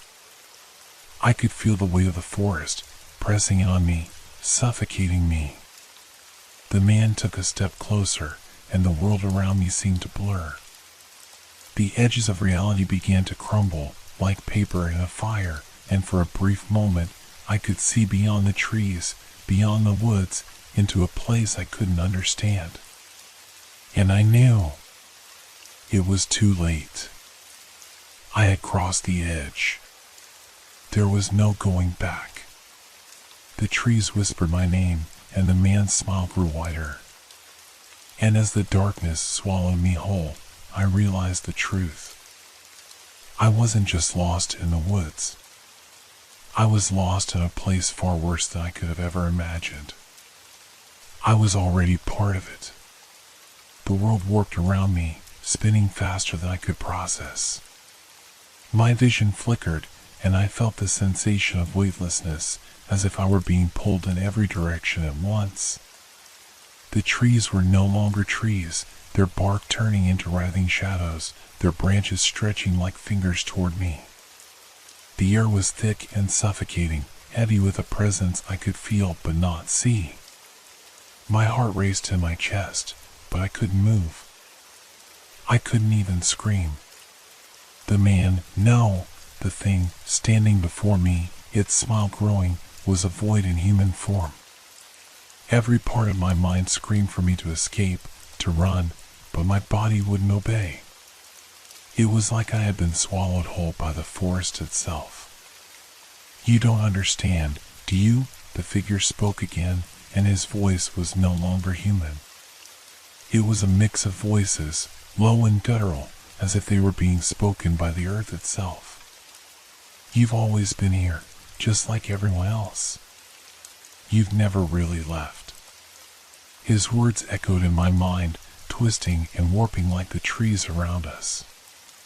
The ground beneath my feet felt unstable, as if it were no longer real, but a mirage, a trick of the mind. What do you want from me? My voice was barely a whisper, weak from the overwhelming pressure of the forest. The thing stepped closer, its hollow eyes locked onto mine. I want you to see, to understand. His fingers twitched, and the forest around me responded, the branches stirring as if they were alive. You were chosen, just like all the others. You were meant to come back. I felt a coldness seep into my bones as the words sank in. Chosen? Meant to come back? But how? How could I be part of this nightmare? Look around you, the thing continued. Look at what you've become. You've been part of this for so long, and you never even knew it. The woods know everything, remember everything. All the faces, all the voices, they never leave. They stay here, in the roots, in the leaves. And now, they're all calling for you. A chill ran through me as I glanced around. The trees seemed to shift in the corner of my vision, as if they were watching me, waiting for me to understand. Then, the ground beneath my feet began to tremble, and I could hear a faint whisper rising from the dirt itself, a cacophony of voices, overlapping and murmuring my name. Come back to us, join us. My heart raced, panic flooding my chest as I took a step back, my feet scrambling to find purchase on the shifting earth. But I wasn't moving. It was like the forest had claimed me, like it had already woven me into its fabric. The thing, if it could still be called a man, stayed motionless, its eyes locked onto mine. You're already one of us, it whispered, and the air grew even colder. The trees bent inward, as if listening to its words, and I could feel the pressure building on my chest. We never leave. You can't run. Please, I choked out, fighting the urge to collapse. I want to go back. I don't belong here. The figure's smile deepened, his voice turning even more distorted. You never left, you fool. You never escaped. The roads, the rides, they've all led here. This place. You were always coming home. And in that moment, I understood. The taxi. The ride. The man, the passenger. It wasn't just a coincidence. The thing had been waiting for me all along, leading me back to this cursed place. The woods had been calling, subtly, and I had ignored it. But now, the truth was undeniable. The figure raised its hand, and the forest responded. The trees creaked, groaned, and the ground began to ripple beneath me like water. I felt as if I were sinking deeper into the earth, drawn into the very core of the woods. But then something shifted in my mind, a flicker of clarity amid the chaos. I couldn't stay. I couldn't let this thing, this forest, win. I had to fight, even if I didn't understand how. With every ounce of strength I could muster, I tore my gaze away from the figure and forced myself to move. My legs felt like lead, but I pushed forward, stumbling through the twisting trees, through the thick fog that now clung to the forest floor. The whispers grew louder, more urgent, but I refused to listen. I didn't know where I was going, but I couldn't stop. I had to escape. The trees seemed to reach for me as I ran, their branches scraping at my skin, but I fought against them, ignoring the pain. Then I heard it, footsteps. Not behind me this time, but ahead of me. Slow, deliberate, echoing through the woods. Someone, or something, was waiting for me. I stopped. My breath caught in my throat. There, in the distance, was another figure standing between the trees. I couldn't see its face clearly, but I knew who it was. The passenger. He was waiting. Before I could move, his voice, boomed through the air, louder than ever before. You think you can leave? You think you can escape? I tried to run, to push past him, but the ground beneath me cracked and twisted, and I fell. The forest closed in, and the world around me darkened. The last thing I heard before everything went silent was the whisper again. Welcome back. The woods had claimed me. And this time, there was no escape. I awoke in a place that was not quite the forest, but not entirely the world I had known either. It was as if the very air was different, thicker, more oppressive. The sky above me was a dull gray, and the trees stood motionless, their twisted branches forming an almost perfect barrier around me. There was no sound, only an eerie silence that seemed to press against my ears. I tried to stand, but my body felt foreign to me, weak and drained. My legs trembled as I pushed myself up, my hands sinking into the damp, cold earth beneath me. I had no idea how long I had been unconscious, but the air was stale, as if this place had been untouched for centuries. And then I saw him. The passenger.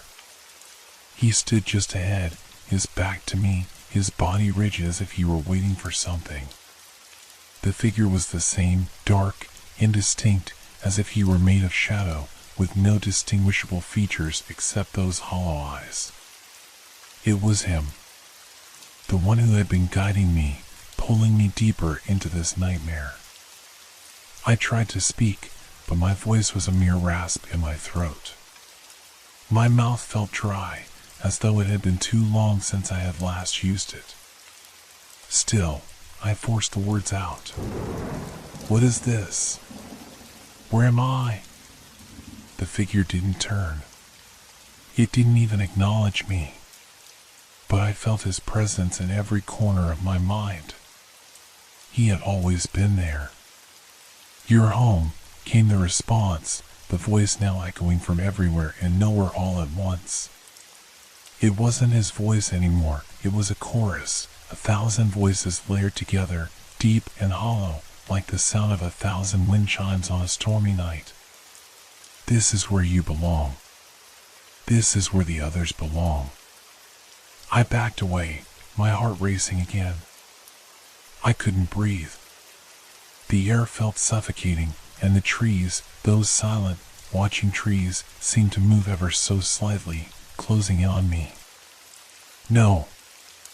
I don't belong here, I managed to say, each word a struggle. I don't belong with you. The figure finally turned to face me. His smile was gone now, replaced with an empty void. But it wasn't just his face that had changed. The very air around him seemed to distort, like heat rising off a pavement. I felt the pull of something deep inside me, like gravity was shifting, drawing me closer to him. You never left, he said again, his voice now a slow, deliberate monotone. You never could. You were always meant to be here, a part of this. The roads, the rides, they were just ways to get you back. My head spun, and I tried to fight against the overwhelming urge to fall to my knees. It was as if the very reality of the world around me had shifted, like the Edime. I'm not one of you, I whispered, the words barely escaping my lips. I'm not part of this. You were always meant to be, the thing responded. You've been here before. You just don't remember.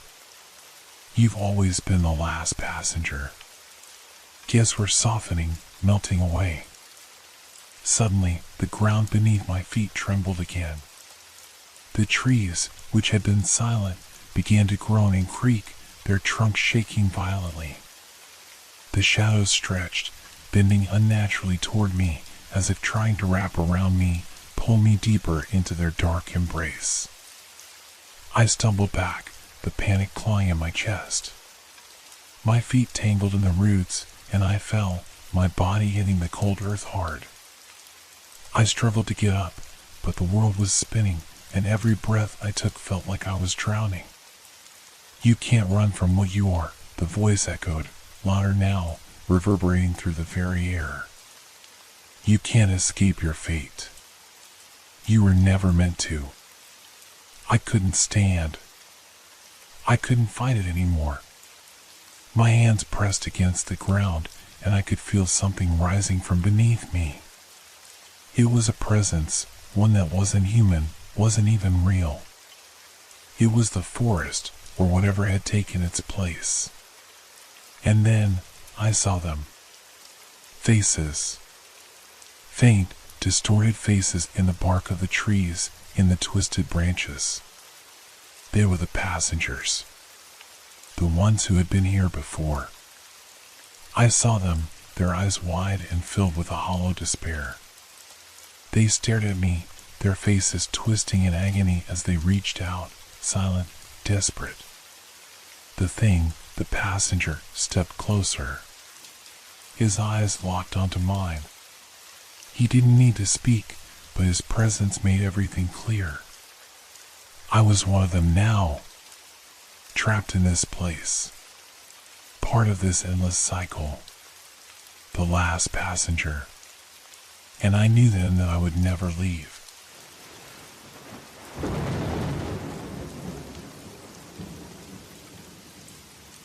Have you ever wondered what would happen if you found yourself standing in front of something that shouldn't exist?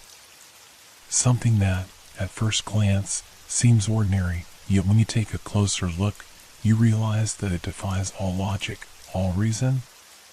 That's exactly what happened to me one rainy afternoon, a day that started like any other, but ended in a way that I'll never forget. It was an old house, one that had been abandoned for years. I had always been curious about it, but never ventured too close. You see, there's a certain mystery that surrounds places like this, homes left to rot, to become nothing more than memories and dust. Today, though, something pulled me in. Maybe it was the weather, or maybe it was just the kind of mood I was in. Either way, I found myself pushing open the creaky door and stepping inside. The air was thick with the scent of mildew, and the floorboards groaned beneath my weight. The house had a life of its own, as if it were holding its breath, waiting for me to make the first move. I explored room by room, finding nothing but old furniture covered in dust and cobwebs, remnants of a time long forgotten. But then I found them, the stairs. They were hidden in the far corner of the house, tucked away as though they didn't belong. They were narrow, the wood worn smooth by years of neglect. There was nothing special about them at first glance, but there was something about them that caught my attention. A strange pull, an inexplicable urge to go up or down, I couldn't decide. The air around the stairs felt colder, heavier, as though they had their own gravitational pull. I stood there for a moment, staring at the darkened steps. My heart raced a little faster than usual. It was as if the house itself was holding its breath, waiting for me to make a choice. The first step creaked under my foot, and then the second, and the third. Slowly, I descended, the staircase stretching downward into the shadows, farther than I would have ever guessed. The air grew colder with each step, and the sounds around me began to shift, as if the house itself were changing. I couldn't shake the feeling that I was being watched, that something was listening to my every move. With every step I took, time seemed to stretch. The sounds around me grew faint, distant, as if they were coming from a faraway place.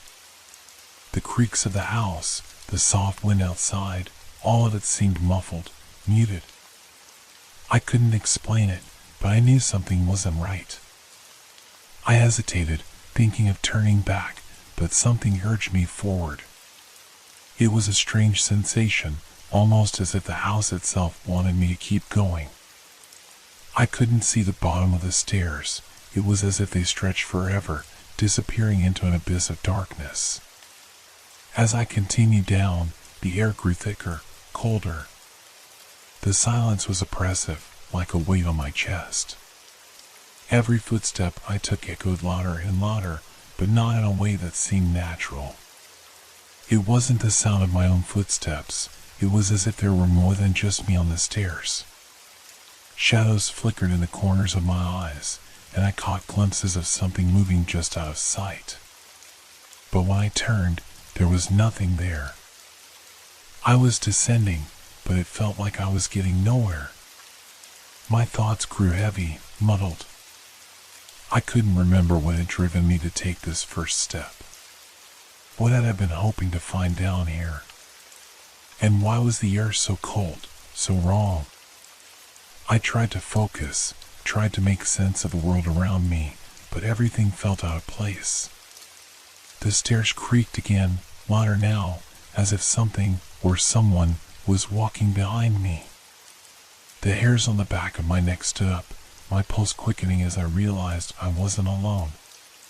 The darkness below me deepened, and for the first time, I felt the distinct sense that I was no longer in the house, that I was somewhere else entirely.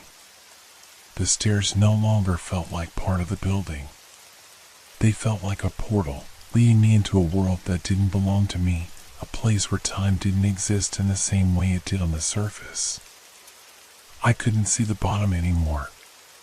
There was no end in sight. But I couldn't stop. The pull was too strong. With every step I took, the shadows grew deeper, the air colder. The house had changed. It was no longer just a house. It was a place of inescapable void, a place that demanded to be explored, even if that exploration led to nothing. And then, just as I thought I might collapse from the weight of it all, I heard something that chilled me to the bone. A voice. Faint, distant. It whispered my name. I froze. The voice, it wasn't just in my mind. It was real, chilling the very air around me. I turned sharply, but the darkness clung to the stairs like an impenetrable curtain. There was nothing there, nothing visible. My heart thudded painfully in my chest, and my breath came in shallow gasps. Was I losing my mind? I had to move. But the whisper, my name, echoed again, this time clearer, as if it were coming from the darkness itself. Jason. It was my name. But who would be calling me from the bottom of an endless staircase? I couldn't stop myself. It was as though the stairs were forcing me down, one step after another, the ground beneath me pulling me deeper. I tried to turn back, to ascend, but the moment I shifted, a weight pressed against me. It was as if the staircase had become a living entity, alive with its own hunger for my presence. The darkness around me was now suffocating, pressing on all sides, as if the very air was alive and intent on keeping me there. Each step I took, the whispering grew louder, almost pleading now. Jason, please come closer. I need you. The voice sounded distorted, like an echo from far away, but I could feel its urgency. The chill in the air became sharper, colder. My feet were numb. I had no idea how far I had gone. How long had I been descending? Time seemed to warp here, twisting in impossible directions. Suddenly, the stairs ahead of me appeared to shift. They began to curl and bend, the space around them warping, stretching into something unrecognizable. It was like I was descending not into the basement of an old house, but into something else. Something older. Something darker. I felt a tremor in the air, a change in the atmosphere. The shadows around me stirred, and I could hear something in the distance. The soft scrape of metal. A dragging sound, like chains being pulled across the floor. The temperature dropped even further. I could see my breath now, misting in front of me. I wasn't sure if I could keep going. The urge to run, to escape, gripped me, but the deeper I went, the more oppressive the air became. Every breath felt like I was inhaling something thick, something wrong. And that voice, always present, always pleading. Jason, you have to find me. I stumbled, the sensation of dizziness overwhelming me.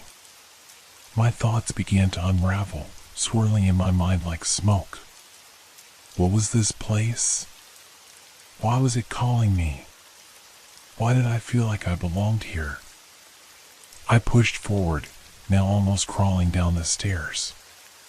They seemed endless, and the walls of the space around me stretched and shifted, as though the very architecture of the house was alive, breathing with me. The shadows on the walls moved, their forms taking shape. Figures? No, just shadows. But they were following me, surrounding me, waiting. Waiting for what? And then, from the darkness ahead, I saw it, a faint, dim glow. At first, it looked like a light. But the more I focused on it, the more I realized it wasn't a light at all. It was a shape. A figure standing at the base of the stairs. Tall, thin, its features obscured in the gloom. It wasn't human, or at least not completely. I wanted to turn back. I wanted to flee. But the stairs had become a labyrinth, twisting in every direction. There was no way to go but forward.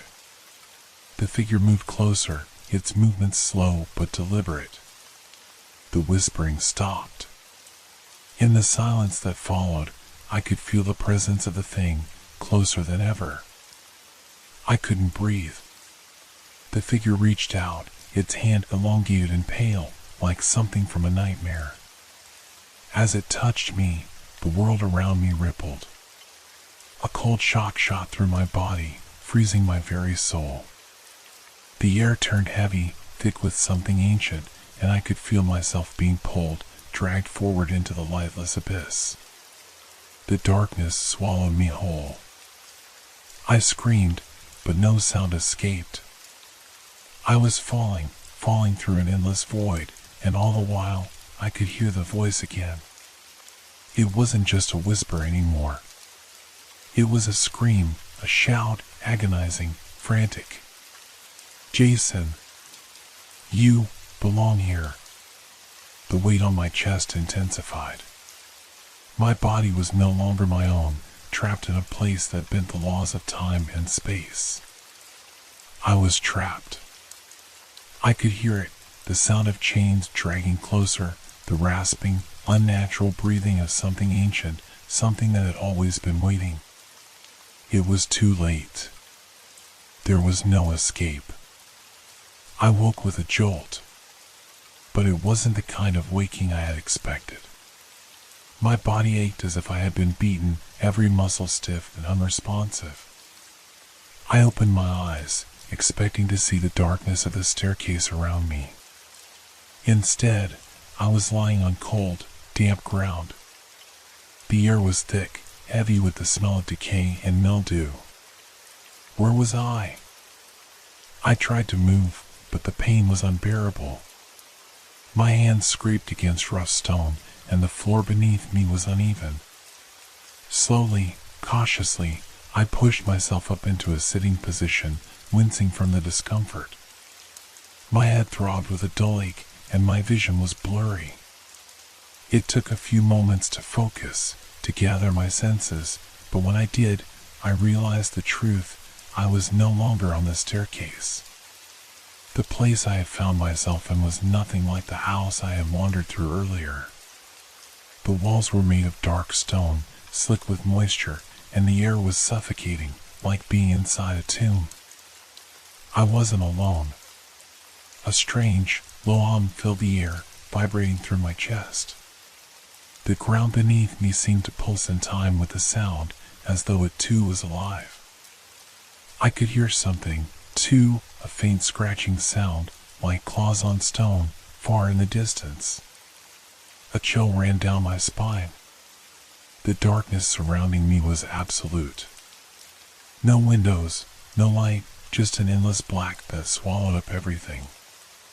I strained my ears, listening intently, and that's when I realized that the silence wasn't just emptiness. There was something else here, something watching, waiting. I stood up, my knees shaking, and looked around. The space I was in felt like a cavern, vast and unfathomable. But there was no escape, no way to climb out. The walls rose high above me, disappearing into the darkness above. I took a step forward, and the humming seemed to intensify. A whisper, barely audible, followed me. "Jason." The voice again.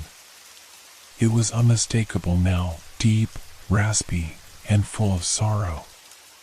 The sound of my name cut through the silence like a knife. I looked around, but saw nothing, only darkness. The chains.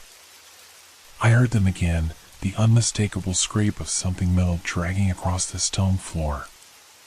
And then, slowly, through the void, a figure emerged. Tall, thin, its form a shadow in the dark. I couldn't see its face, but I knew it was the same thing I had encountered before on the stairs. The figure's presence made the air around me thick with dread. "Do you understand now?" the voice hissed, no longer whispering, but reverberating through the walls. I felt a tremor ripple through me, as if the very ground beneath me was shifting. The figure took a step closer, its movements slow and deliberate, and with each step, the scratching sound grew louder, more frantic. "No," I managed to gasp. "What do you want from me?" The figure tilted its head, an unsettling motion, like a puppet on a string. "You should have known," it said. Its voice was both soothing and terrifying at once. "The stairs were never meant for you to climb." I stumbled back, panic rising in my chest. My heart was racing. The air around me seemed to close in, suffocating. My vision blurred again, the edges of the room twisting, as though the very fabric of reality was warping. I ran. My legs moved on their own, carried by instinct I didn't understand. But no matter how fast I moved, the sound of the chains grew louder, the scratching following me like a predator closing in on its prey.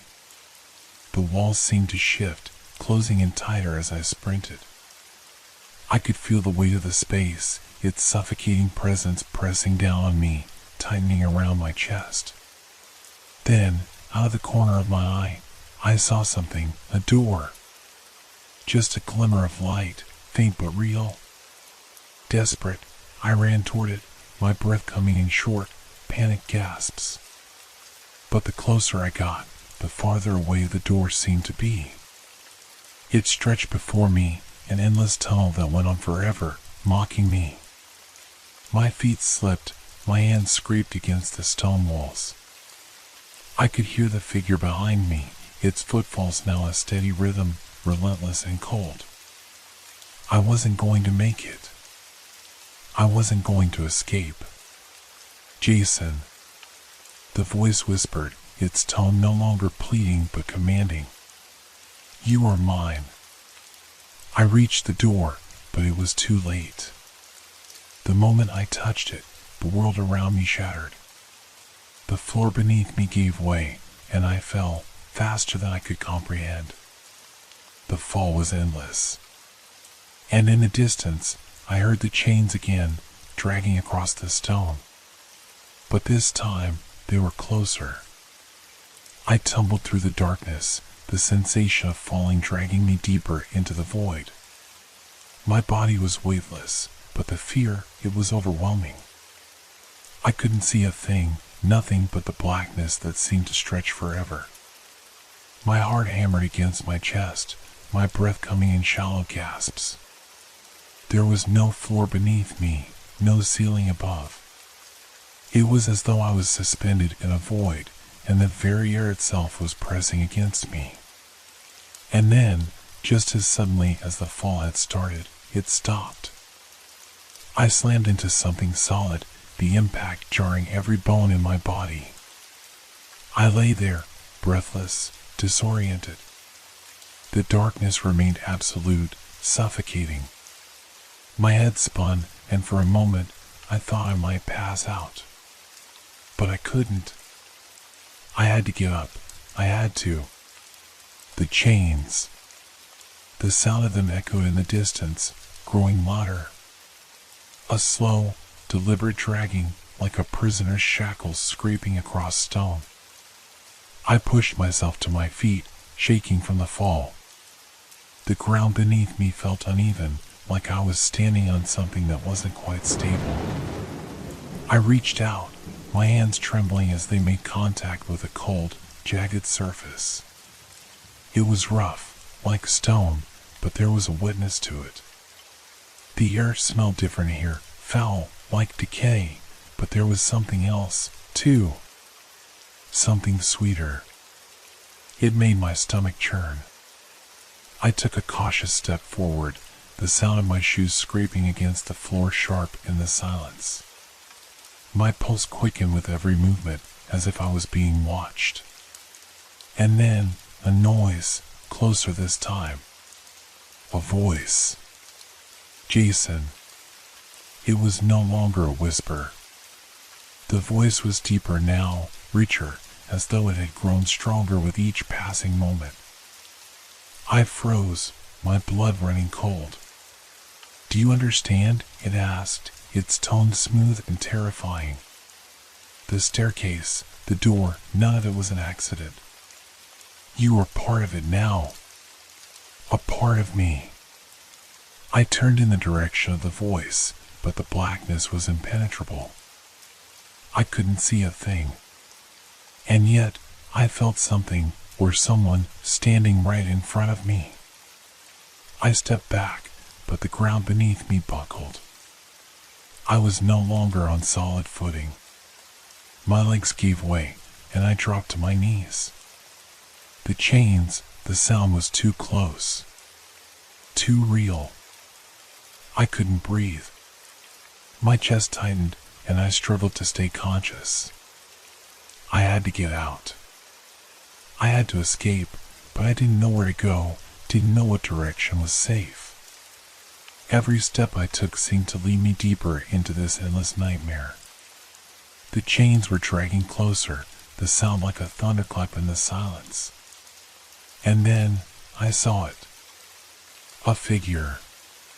It appeared out of the darkness, its silhouette tall and distorted.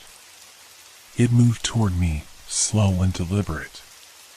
The sound of the chains grew louder, deafening. My heart raced.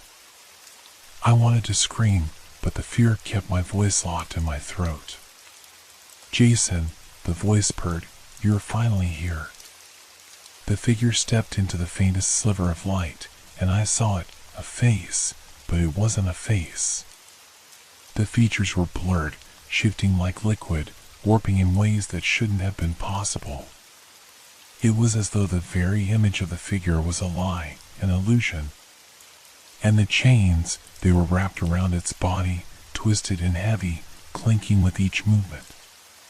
They were part of it, part of him. "I've been waiting for you," the thing whispered, its voice now a low growl. "You can't escape. You never could." I scrambled back, desperate to put distance between us. but I wasn't going anywhere. The ground was slippery, and I felt like I was being pulled toward him, toward that horrific presence. He reached out, and I could feel it, the cold, clammy grip of his hand brushing against my shoulder. It burned, like ice melting into my skin, and I recoiled instinctively. But there was nowhere to go. No! I gasped, scrambling to my feet, panic taking over. No, please! The figure's mouth stretched into a smile, a grin that was more like a rictus, a mockery of a human expression. You should have known, Jason, he hissed. You were never meant to leave. The staircase was your beginning, and it will be your end. I turned and ran, my legs barely responding as I tried to move through the shifting darkness. But the chains, they were following me, always a step behind. The figure was close now, so close I could feel its cold breath on the back of my neck. Every sound around me grew distorted, stretching and warping, echoing through the cavernous space. I could hear the chains rattling, the scrape of metal on stone, but it was more than just sound. It was as if the very air itself was alive, suffocating me. I could see nothing but darkness, but I kept running, my heart racing, my mind screaming. I didn't know where I was going or how to escape. And then, out of the void, I saw something, a flicker of light. It was weak, barely visible, but it was there. I reached for it, but the moment my fingers brushed against the light, it disappeared, as if it had never been there at all. I froze, terror flooding my veins. I had been so close to escaping. But now, there was no way out. The chains were here, and the figure was behind me. And this time, I knew there would be no escape. The darkness pressed in from all sides, heavy and oppressive, like the walls were closing in. The chains, distant at first, were now a constant sound, an eerie rhythm that throbbed in the silence. My pulse pounded in my ears as I stumbled blindly through the dark, each step unsure, as though the ground itself was trying to pull me deeper into the abyss. I couldn't hear my own breath anymore. There was only the sound of chains dragging ever closer. I had stopped trying to escape. There was no escape. I was trapped in a place that had no end, no beginning, just an infinite, twisting descent into something dark and alive. I tried to call out, to scream, but my throat felt tight, as if the air itself was against me. My legs gave way again, and I crashed to the ground, my palms scraping against the rough surface. The jagged edges of the stone seemed to mock me, each cut sending jolts of pain through my body. But it didn't matter anymore. Nothing mattered. Jason. The voice was so close now. It was no longer a whisper, it was inside my head, filling every corner of my mind. My hands were trembling as I reached out, fingers brushing against the stone. I didn't want to look back, but I couldn't stop myself. The figure was there. Its outline was faint, like a shadow bleeding into the dark. It was watching me, no, waiting for me. The chains rattled again, this time so loudly I could feel them vibrating through the air. I told you, the voice whispered, you're part of it now. Part of me. The figure took a step forward, and I could feel its presence drawing nearer, like cold, damp air closing in around me. I wanted to run, to flee, but my legs wouldn't move. I was frozen, paralyzed by fear, trapped in this endless space with no way out. It was as though the very essence of the place, the chains, the darkness, the figure, was consuming me, becoming a part of me. I could feel it inside, crawling under my skin, twisting around my thoughts, my memories. You think you're alone, Jason, it said, its voice almost soothing now, but you never were. You've always been here. The staircase, the door, they were just the beginning. You were meant to be here. To stay here. The air grew colder, so cold I could see my breath cloud in front of me. I turned my head, looking around wildly, desperate for something, anything, that might offer a glimpse of escape. But there was nothing. No light. No warmth. Just the relentless pull of the void. And then I heard it. A sound, faint at first, but growing louder. It was the sound of footsteps, my footsteps. The footsteps of someone walking beside me, matching my every movement. I looked to my left. The figure was there, just out of reach. It hadn't moved. It didn't need to. You don't have to run, Jason, it said, its voice low, almost affectionate. There's nowhere to go. You'll never leave. Not this time.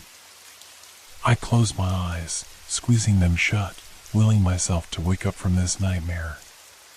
But when I opened them again, the darkness was still there, the chains still rattling in the distance, and the figure, now so close it was almost touching me, smiled.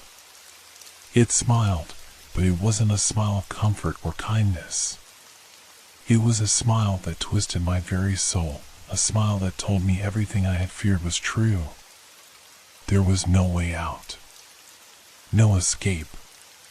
No hope. I could feel my mind slipping, my grasp on reality dissolving. The very nature of this place was changing me, altering me, taking me. I could hear my own thoughts turning against me, the sound of chains becoming a lullaby, drawing me deeper, further away from who I was, from who I had been. This was my reality now. And the stairs, they were still descending. Always descending.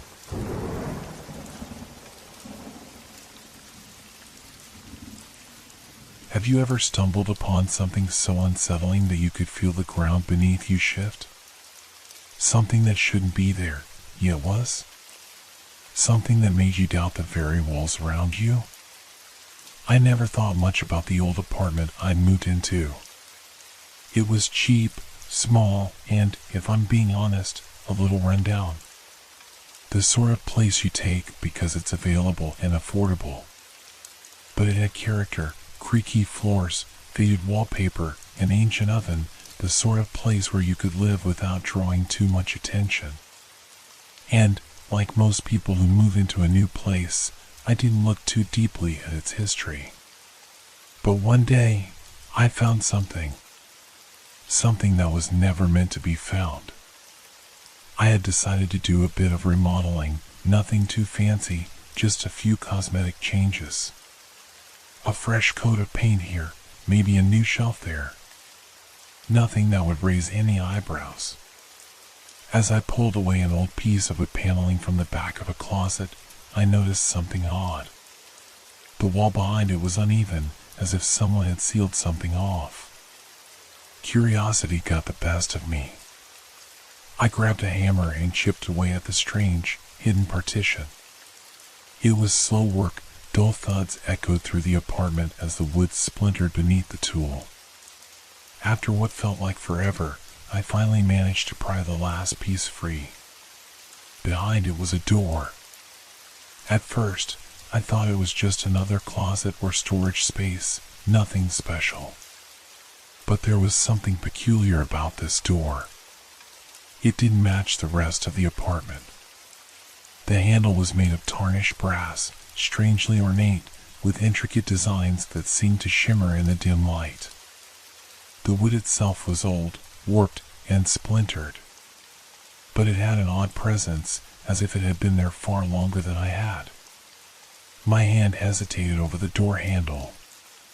There was an uncomfortable feeling in the pit of my stomach, a gnawing sensation that told me something wasn't right. But then again, it was just a door, wasn't it? Maybe it was just an old cupboard. I could easily shut it, patch up the wall, and forget all about it. but I couldn't. I had to see what was on the other side. I turned the handle. It creaked open with a sound that sent a chill running down my spine. The air that spilled out was cool and stale, like it hadn't been disturbed in years. I flicked the light switch by the door, but nothing happened. It was as if the entire room refused to be illuminated by the bulb's feeble light. Cautiously, I stepped inside. The room was small, barely big enough for a single bed and a few pieces of furniture. The walls were covered in the same faded wallpaper as the rest of the apartment, but the air felt different here. Heavier, colder. It smelled of dust and something strange. Something I couldn't place. There were things in this room. Old furniture that didn't belong in a place like this. A chair with a deep red velvet cushion, its fabric worn but still intact. A small wooden desk, its surface cluttered with yellow papers. A mirror, an antique, framed in ornate gold, leaning against the far wall, its glass warped, like the reflection was slightly off. But none of it made sense. I had lived in this apartment for nearly a year, and I'd never noticed this room before. I took a step back, feeling my breath catch in my throat. It was as if this room didn't belong here, like it had never existed, yet here it was. The longer I stared at it, the more unsettled I became. There was something off about the way everything was arranged, as if someone had placed the furniture, but not with care. More like a staged scene. My eyes were drawn to the desk, where a pile of papers sat. Without thinking, I walked over it and picked up the top sheet. It was a letter, but the writing on it wasn't familiar. It was my handwriting. But that wasn't possible. I had never seen this room before. I hadn't written this. I flipped through more papers. Each one was filled with notes in my own hand, sketches of strange symbols, and words that didn't make sense. My stomach twisted as I realized I recognized none of it. I turned around to leave, but as I did, I saw something else. The mirror. The reflection staring back at me wasn't mine. It was a woman, pale, her hair dark and disheveled, her eyes wide, almost frantic. But she wasn't real. She couldn't be. I turned and bolted for the door. I didn't even care that I had left the light off. I needed to get out. As my hand gripped the door handle, I heard something behind me, a soft whisper, a voice that sent a chill down my spine. You shouldn't have opened the door. I slammed the door shut and backed away, my heart racing. I couldn't breathe. I didn't know what I had just uncovered, but I knew it was far worse than I could have imagined. I couldn't sleep that night. The events of the afternoon had rattled me more than I cared to admit. The whispers, the woman in the mirror, everything about the hidden room felt wrong. Every time I closed my eyes, I saw the reflection of that woman, her desperate eyes locked onto mine. I couldn't shake the feeling that I hadn't just stumbled upon a forgotten space in my apartment, but had opened something ancient and forbidden. The next morning, I tried to go about my day as if nothing had happened. I brewed my coffee, checked my emails, and tried to force myself to forget the room. But no matter what I did, the images haunted me. I found myself staring blankly at the walls, wondering how something so bizarre could exist within the ordinary confines of my home. It wasn't until later that day that I noticed something odd. I had left the door to the hidden room shut and locked the night before, but now it was ajar. I hadn't touched it. I couldn't remember unlocking it or even thinking about it. Yet there it was, sitting slightly open, as if inviting me back in. I approached the door cautiously, heart hammering in my chest. What if I was just imagining things? What if it was all just a dream? I could close it, forget about it, and move on with my life. But deep down, I knew I wouldn't be able to. I pushed the door open. The room looked the same, but the air felt heavier, more oppressive. The faint smell of dust and decay seemed to have grown stronger, filling my nostrils.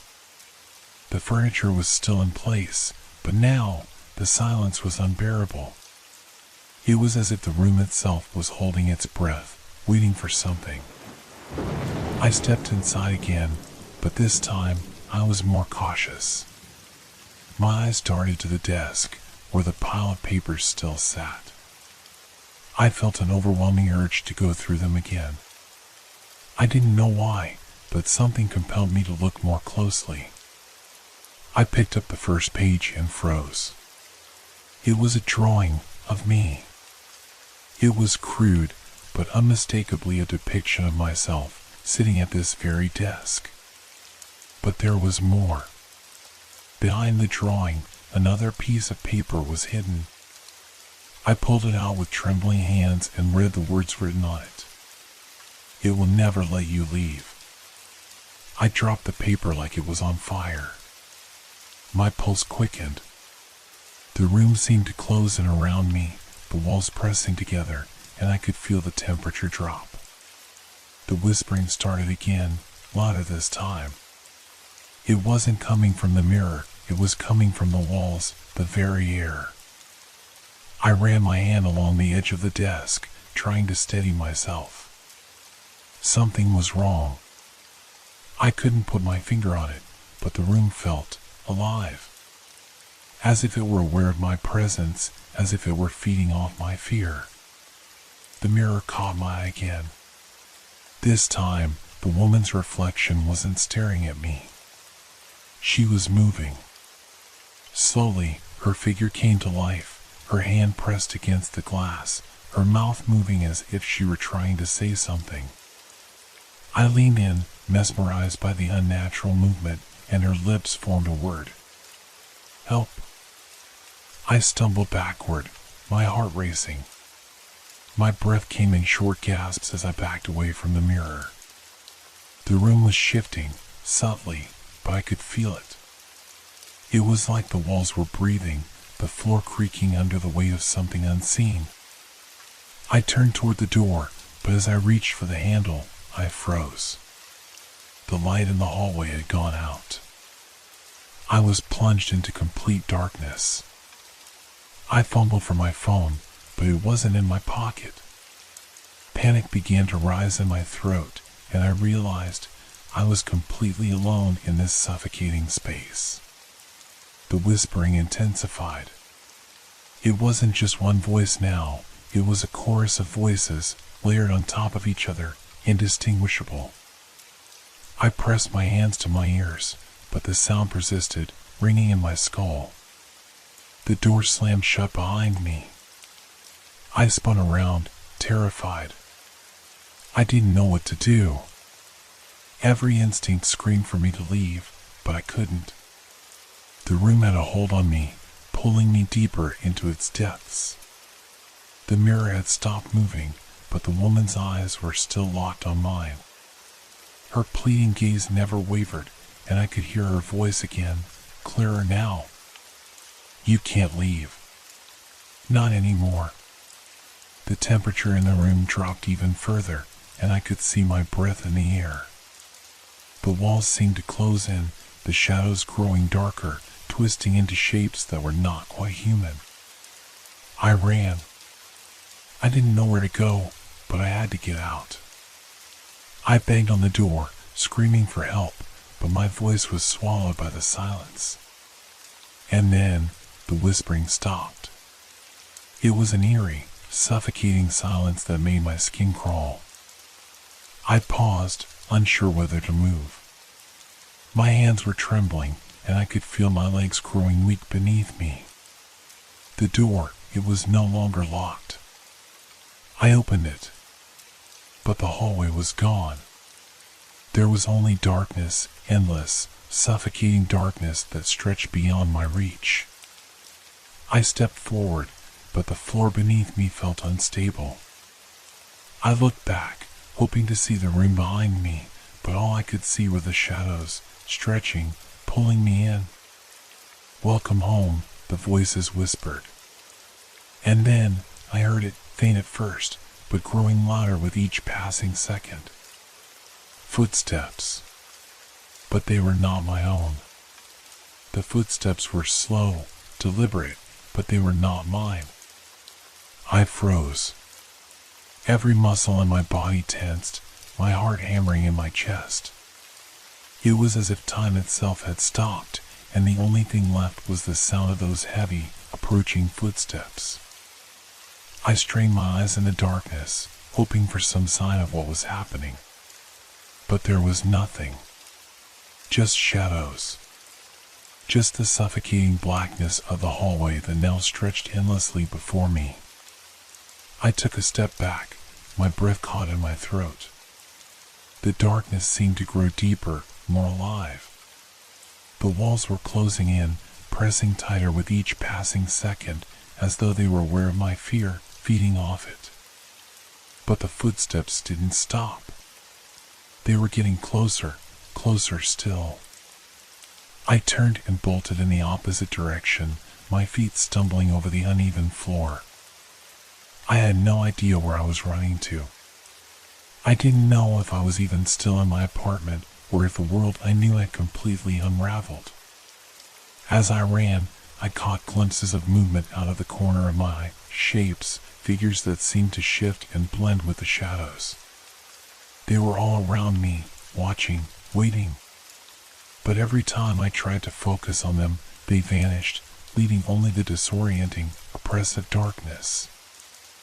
I reached out to steady myself against the walls, but they felt cold, unnaturally cold, as if they had never been touched by the warmth of the sun. My hands burned with an icy chill, and I pulled them back as if they had been scalded. The footsteps stopped. I dared not breathe. The silence was thick, suffocating. For a moment, I stood motionless, straining my ears for any sound, any sign of movement. But there was nothing. Just the sound of my racing heart. Then, from the darkness ahead, a voice whispered, "You cannot escape." The voice was low, rasping, but it carried a chilling certainty. It wasn't a question, but a statement, a truth that echoed through the blackness like a cold wave crashing over me. I swallowed hard, my throat dry, my body shaking. I wanted to scream, but no sound came out. My lips were numb, and the weight of the air around me seemed to choke off any attempt to speak. I tried to move, to run, but my legs felt heavy, as if they were made of stone. The voice spoke again, closer now. "You belong here." Suddenly, a light flickered in the distance, casting a faint, eerie glow. It was the faintest sliver of light, but it was enough to see the outline of a door ahead. A door that hadn't been there before. I could feel it calling to me, drawing me toward it, and without thinking, I moved toward it.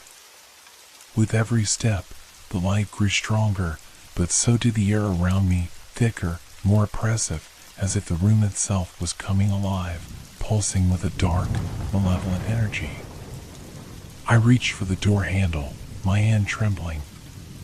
As I touched it, a shock ran through my body, but I forced myself to twist it, pushing the door open. The light poured in, and I stumbled into a room that was nothing like the one I had just left.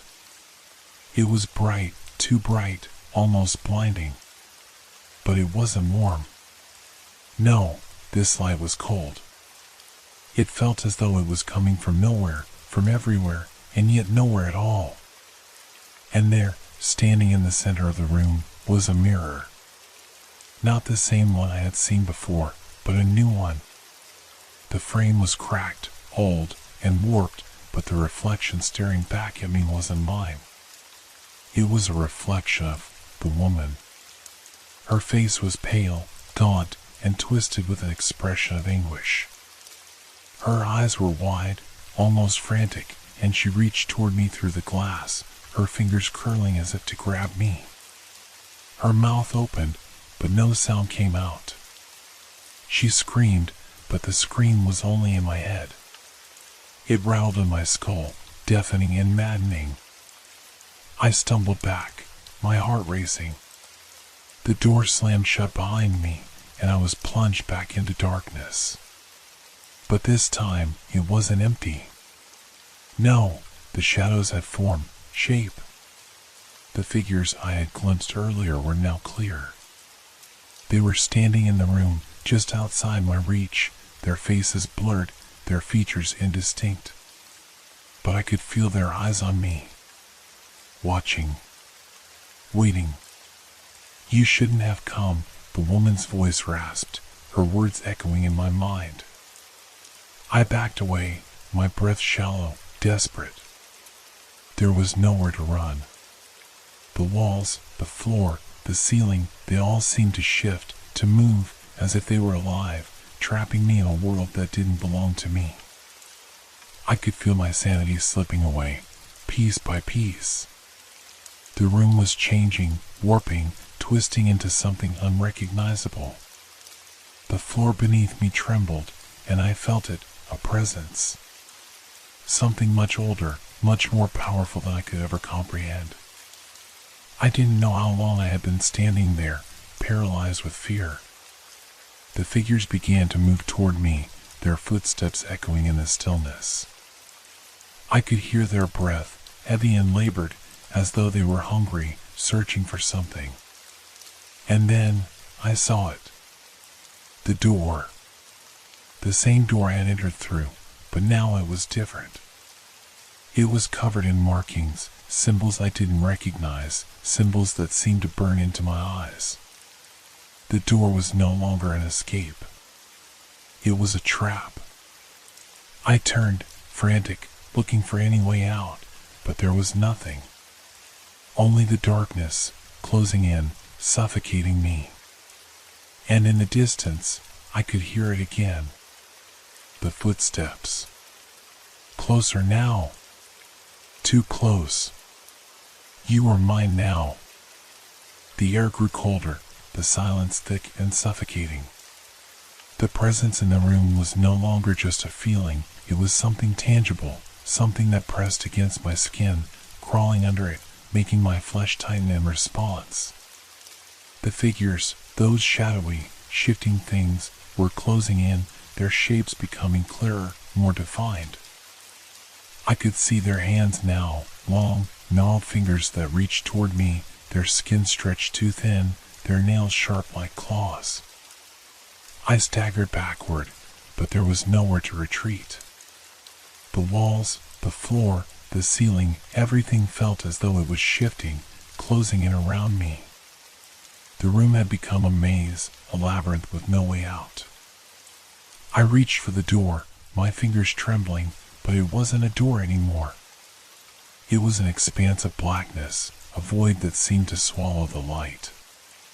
The woman's face, pale, twisted with anguish, was still there, staring at me from the mirror.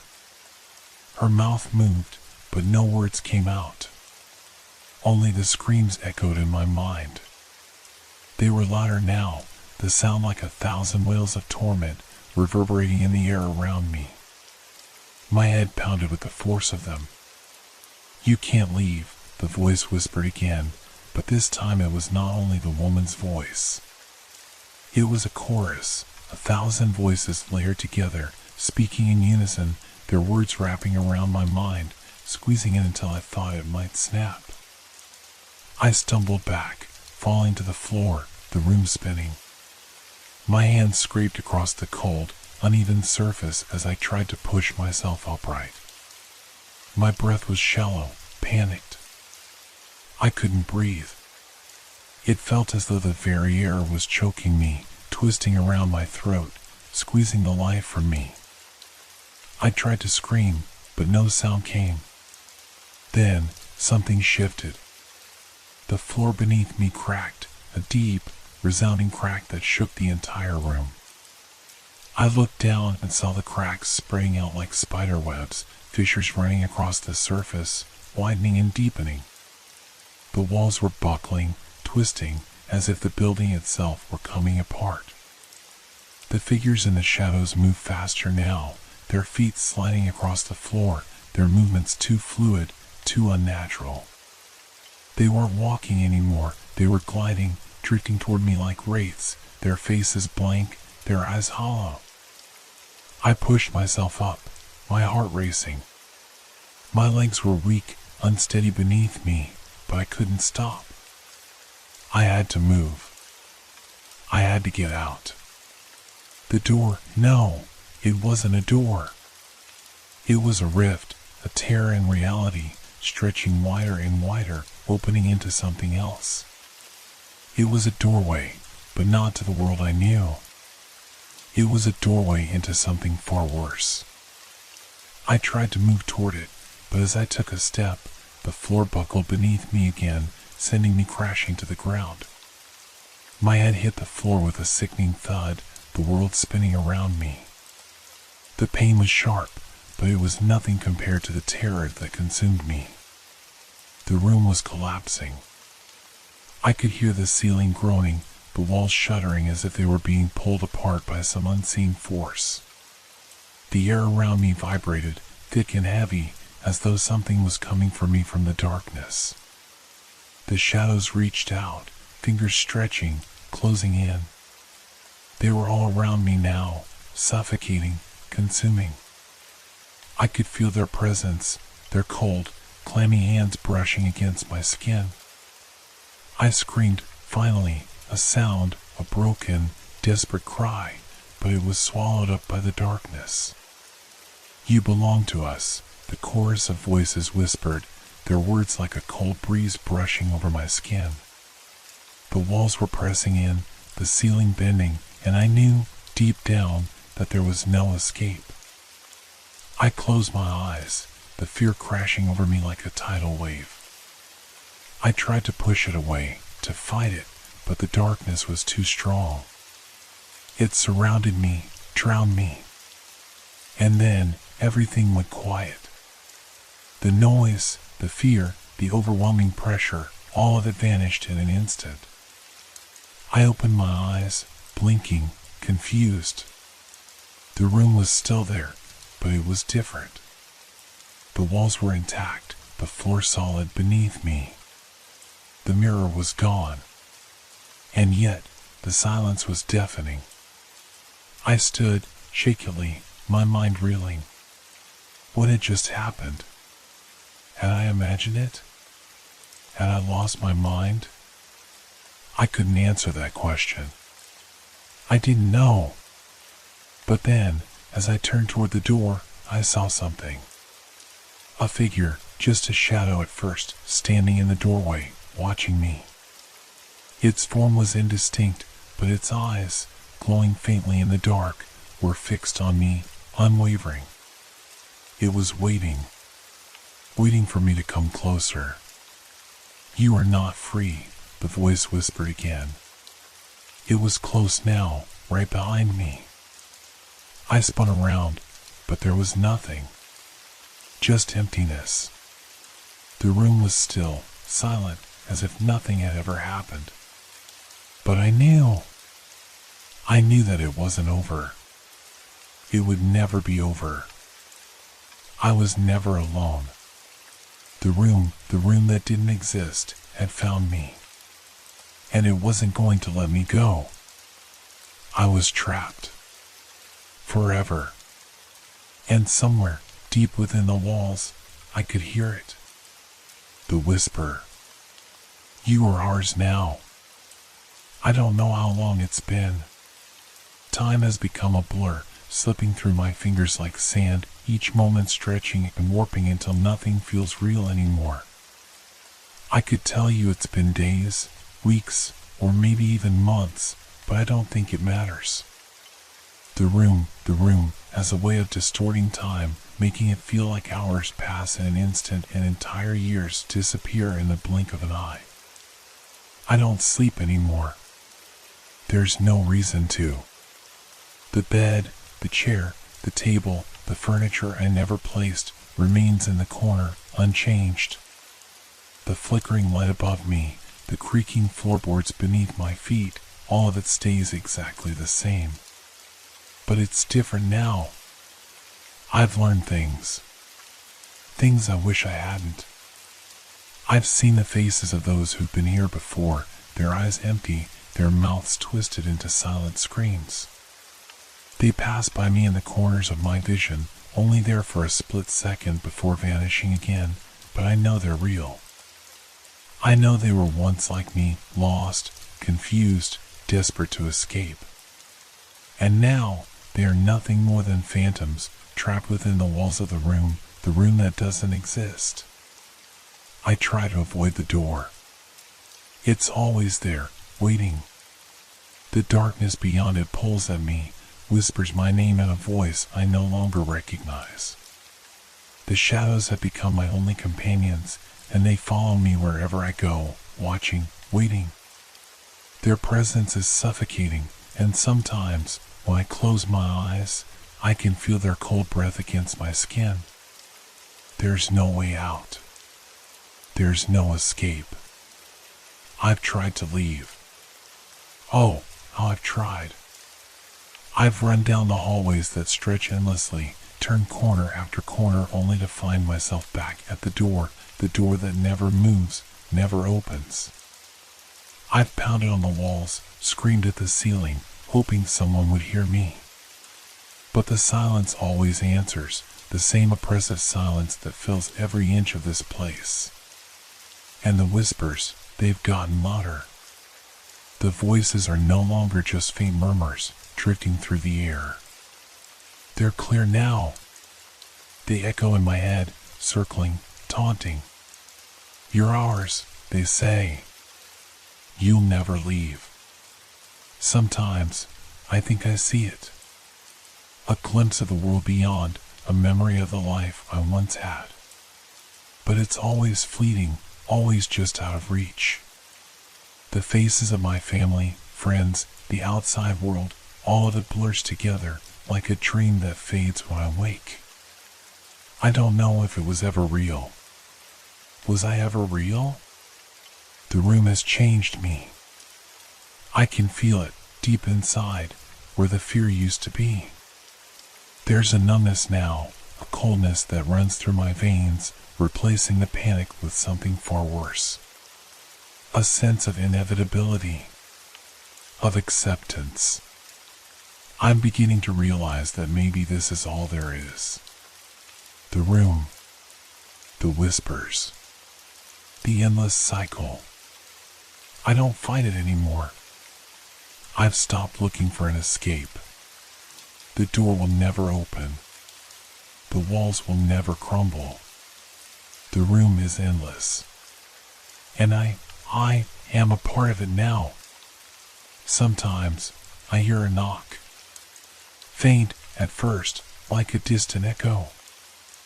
I move toward it instinctively, the sound pulling me closer, a spark of hope. But when I open my eyes, there's nothing there. Just the same cold, empty space. The same silence.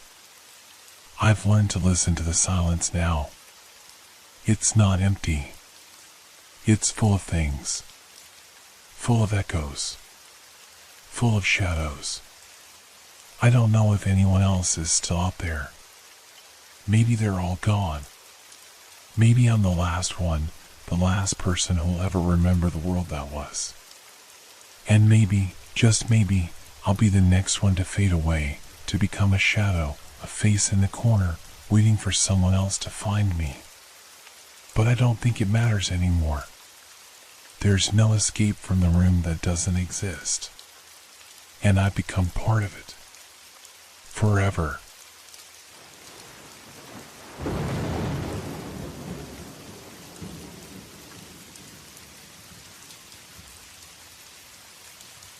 This has been a long, dark journey through the night with Whisper Crowley. Thank you for staying with us until the end. Leave a like if these stories made you look at the darkness a little differently, and share in the comments what you enjoyed most or what gave you chills. Make sure to subscribe so you don't miss our next Sinister Whispers. Until we meet again in the world of shadows.